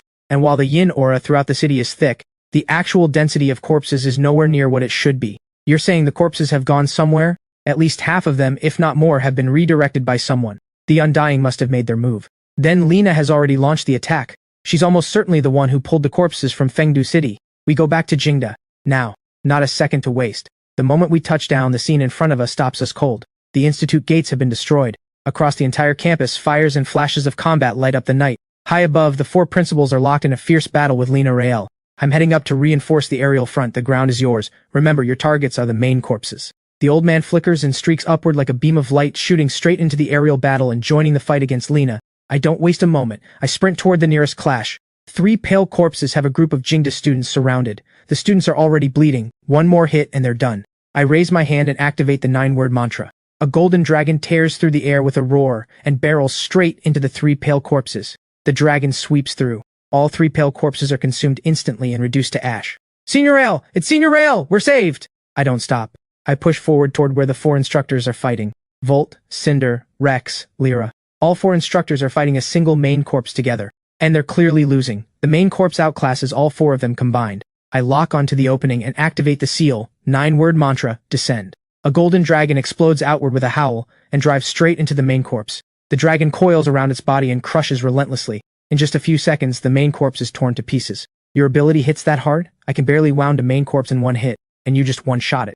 Instructor Volt, come with me. We're pushing to support the others. Volt snaps to attention and falls in step behind me. Together we cut through the battlefield. In under 10 minutes, I've taken down 5 main corpses in a row. The tide on the ground begins to shift in humanity's favor, but the aerial battle is deteriorating fast. Lena, alone, is overwhelming all 5, the 4 principals and Elder Crane. Absurdly powerful, every strike she lands shakes the sky. Instructors, I need 5 more main corpses. My rank-up quest still needs 5 more main corpses. Once I clear it, I can break through to 5th tier. And only then will I have a chance against Lena. 5th tier? You just reached 4th tier. And you're already going for 5th? Fine, we're with you. Cinder, Rex, and Lyra immediately follow. All 5 of us charge toward the next main corpse. The 4 principals go and back up Rael. Leave Lena to me. Help Rael take out the main corpses. He's the only one who can reach 5th tier. Ha ha ha. Elder Crane, you really think you alone can stop me? How pathetic. The 4 principals grit their teeth, break away from the aerial fight and descend toward the ground. They join the push against the remaining main corpses. The moment the 4 principals enter the fight, the momentum shifts. I seize every opening. In just a few minutes, 3 more main corpses go down. Rank up quest progress, 1 remaining. But above us, Elder Crane is clearly losing ground. More and more wounds mark his body. Every time he takes a direct hit, he coughs up blood. Lena attacks with a grin on her face, relentless. Massive strikes hammer down on Elder Crane one after another. Old Crane. Cinder, stop hesitating, get that last one down. The moment you hit 5th tier, Elder Crane can finally be free. I clench my jaw. I breathe in deep and force myself to stay calm. Then I charge at the last feral surge main corpse. It's tearing through a group of students in a frenzy. The casualties are mounting fast. The 4 principals activate their abilities all at once and throw everything they have into holding the main corpse down. I raise my hand and pull every last drop of energy from within me. My entire body is completely consumed by golden light. A golden dragon erupts from my hand. More ferocious than any I've ever summoned before. It roars and crashes into the main corpse. The feral surge form is caught in the dragon's coils. It fights for a few seconds. Then it's torn apart. Nothing left but ash. And then, the system chime rings out in my mind, loud and triumphant. Rank up quest complete. Obsidian corpse is eliminated, 100 of 100. Main corpse is eliminated, 10 of 10. Congratulations, player. Ascending from Celestial Master. You have reached Immortal Adept. New ability unlocked, Sacred Crimson Solar Fire. Draws upon the yang aura of heaven and earth and transforms it into crimson flame. Burns away all that is dark and evil. A savage, overwhelming force wraps around my entire body. My spirit energy explodes upward without limit. Every inch of my meridians feels like it's being rebuilt from the inside. My body rises off the ground, weightless. A stream of golden light blooms beneath me. I've broken through. 5th tier, the immortal realm. Rex, Cinder, Volt, and Lyra all look up at me. Every face wears the same expression, pure disbelief. The 4 principals stare open-mouthed, struck completely silent. Spirit energy floods through me, richer and vaster than anything I've ever felt. The newly unlocked Sacred Crimson Solar Fire crackles inside me, barely contained, desperate to be released. I look up into the sky at Lena, still hammering Elder Crane without mercy. Let the crimson sun descend. Yang aura, become flame. Burn away all darkness. Sacred Crimson Solar Fire, descend. In an instant, the sky above all of Jingda Institute changes. Countless crimson clouds pour in from every direction and gather into a vast, blazing crimson sky. Then, a rain of crimson fire pours down from the clouds above. This is no ordinary flame. It carries the full, concentrated power of Yang aura. The moment it lands on a corpse, it clings and burns. No matter how the corpse thrashes or twists, the fire cannot be put out. It burns and burns without stopping. The yin aura inside the corpses is consumed with every passing second. What remains of the corpse army, bathed in that crimson rain, screams without end. Every one of them locked in its own torment. The entire campus of Jingda Institute is blanketed in crimson fire rain. Corpse after corpse is burned to ash in the flames. And every student and faculty member of Jingda stands completely unharmed. Sacred Crimson Solar Fire. It burns only what is dark. Rael, you actually did it. 5th tier. I say nothing, I just stare at her, cold and steady. 5th tier immortal realm spirit energy surges through every part of me. Lena. It's time to end this. The power radiating from my body explodes outward as the terrifying pressure of the 5th tier immortal realm. I rise into the air, straight at Lena. Well, Rael, in just half a year you've walked a path that would take most people a lifetime. 5th tier now. You finally have what it takes to face me. I don't say a word. I just stare at her. Cold, still. Fueled by 5th tier immortal realm spirit energy, the divine thunder of the violet sky masses overhead.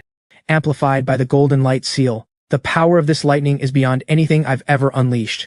A bolt of gold and violet lightning, thick as a mountain pillar, drives straight down onto Lena's head. Lena's expression cracks. She didn't expect it. I strike the moment I decide to. No warning, no words. The instant the lightning connects, a blinding flash of light erupts across the sky.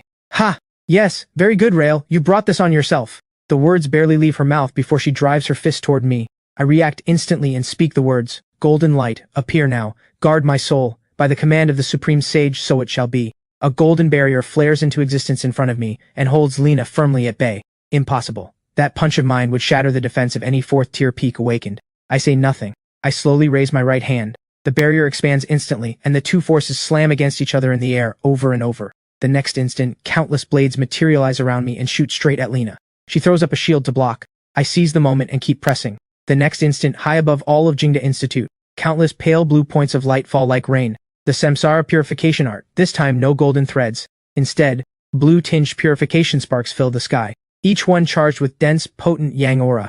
The moment the sparks make contact with Lena, the yin aura saturating her body is devoured at a ferocious rate. She lets out a savage roar. The thick, undying aura clinging to her body is being stripped away inch by inch.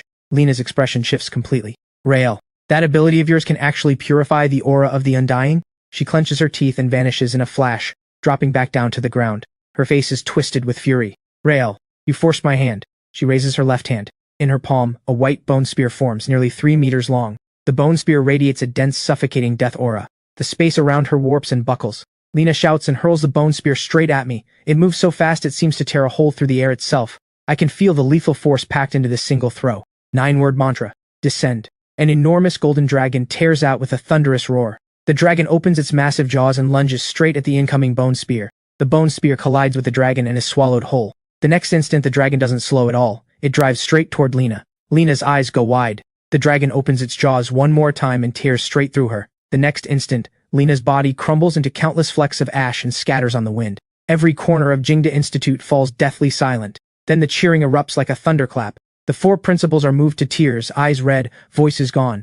They can't find words. The battle is over. It takes all of Jingda Institute several days to clear the aftermath. With Lena dead, the Undying Covenant is left without a leader. The members scattered and hidden across the country are hunted down by faculty from all 4 institutes. Some are killed, others run. Humanity's counterattack has officially begun. I become the symbol of humanity's fight against the corpses. Every day, journalists and officials swarm around me, but I don't get lost in any of it. I keep training, keep pushing forward. Over the course of the following year, I travel with the 4 principals and recovered Elder Crane through every major fallen city. Fengdu City, Shifeng City, Guishan City. At every location I perform the samsara purification art, purging the yin aura from each trial zone, letting every city the corpses had consumed return to what it once was. Humanity's territory grows with each passing day. The yin aura of the corpses fades further every day. The world is healing, piece by piece. I also share the talisman crafting methods I've developed along with every body tempering technique and incantation to every student across all the institutes, holding nothing back. The new generation's strength rises at a visible, almost shocking rate. Humanity's collective combat power reaches a whole new level. Zane, Seraphine, and others grow quickly as well. One by one, they break through to 3rd tier, becoming the backbone of a new generation. The remaining Undying Covenant strongholds are rooted out one by one, every last member eliminated. For the first time, humanity is no longer living under the shadow of fear. A year later, I return from the last fallen city, back to the Jingda Institute campus. As I approach the front gate, I stop. Rael's back! Rael, we've been waiting for you! I smile, and walk toward them. Sunlight pours across the Jingda Institute campus. That warmth fills my lungs as I breathe it in. The dark clouds that once hung over this sky have long since been scattered. All that's left is a clear sky ahead. I look up. Those dark, relentless days have finally become the past. The road ahead is still long, but I believe humanity will defeat the corpses, completely, and restore this world to what it used to be. Soon the corpses will be gone from this world entirely, and I will keep walking forward, until that day finally comes.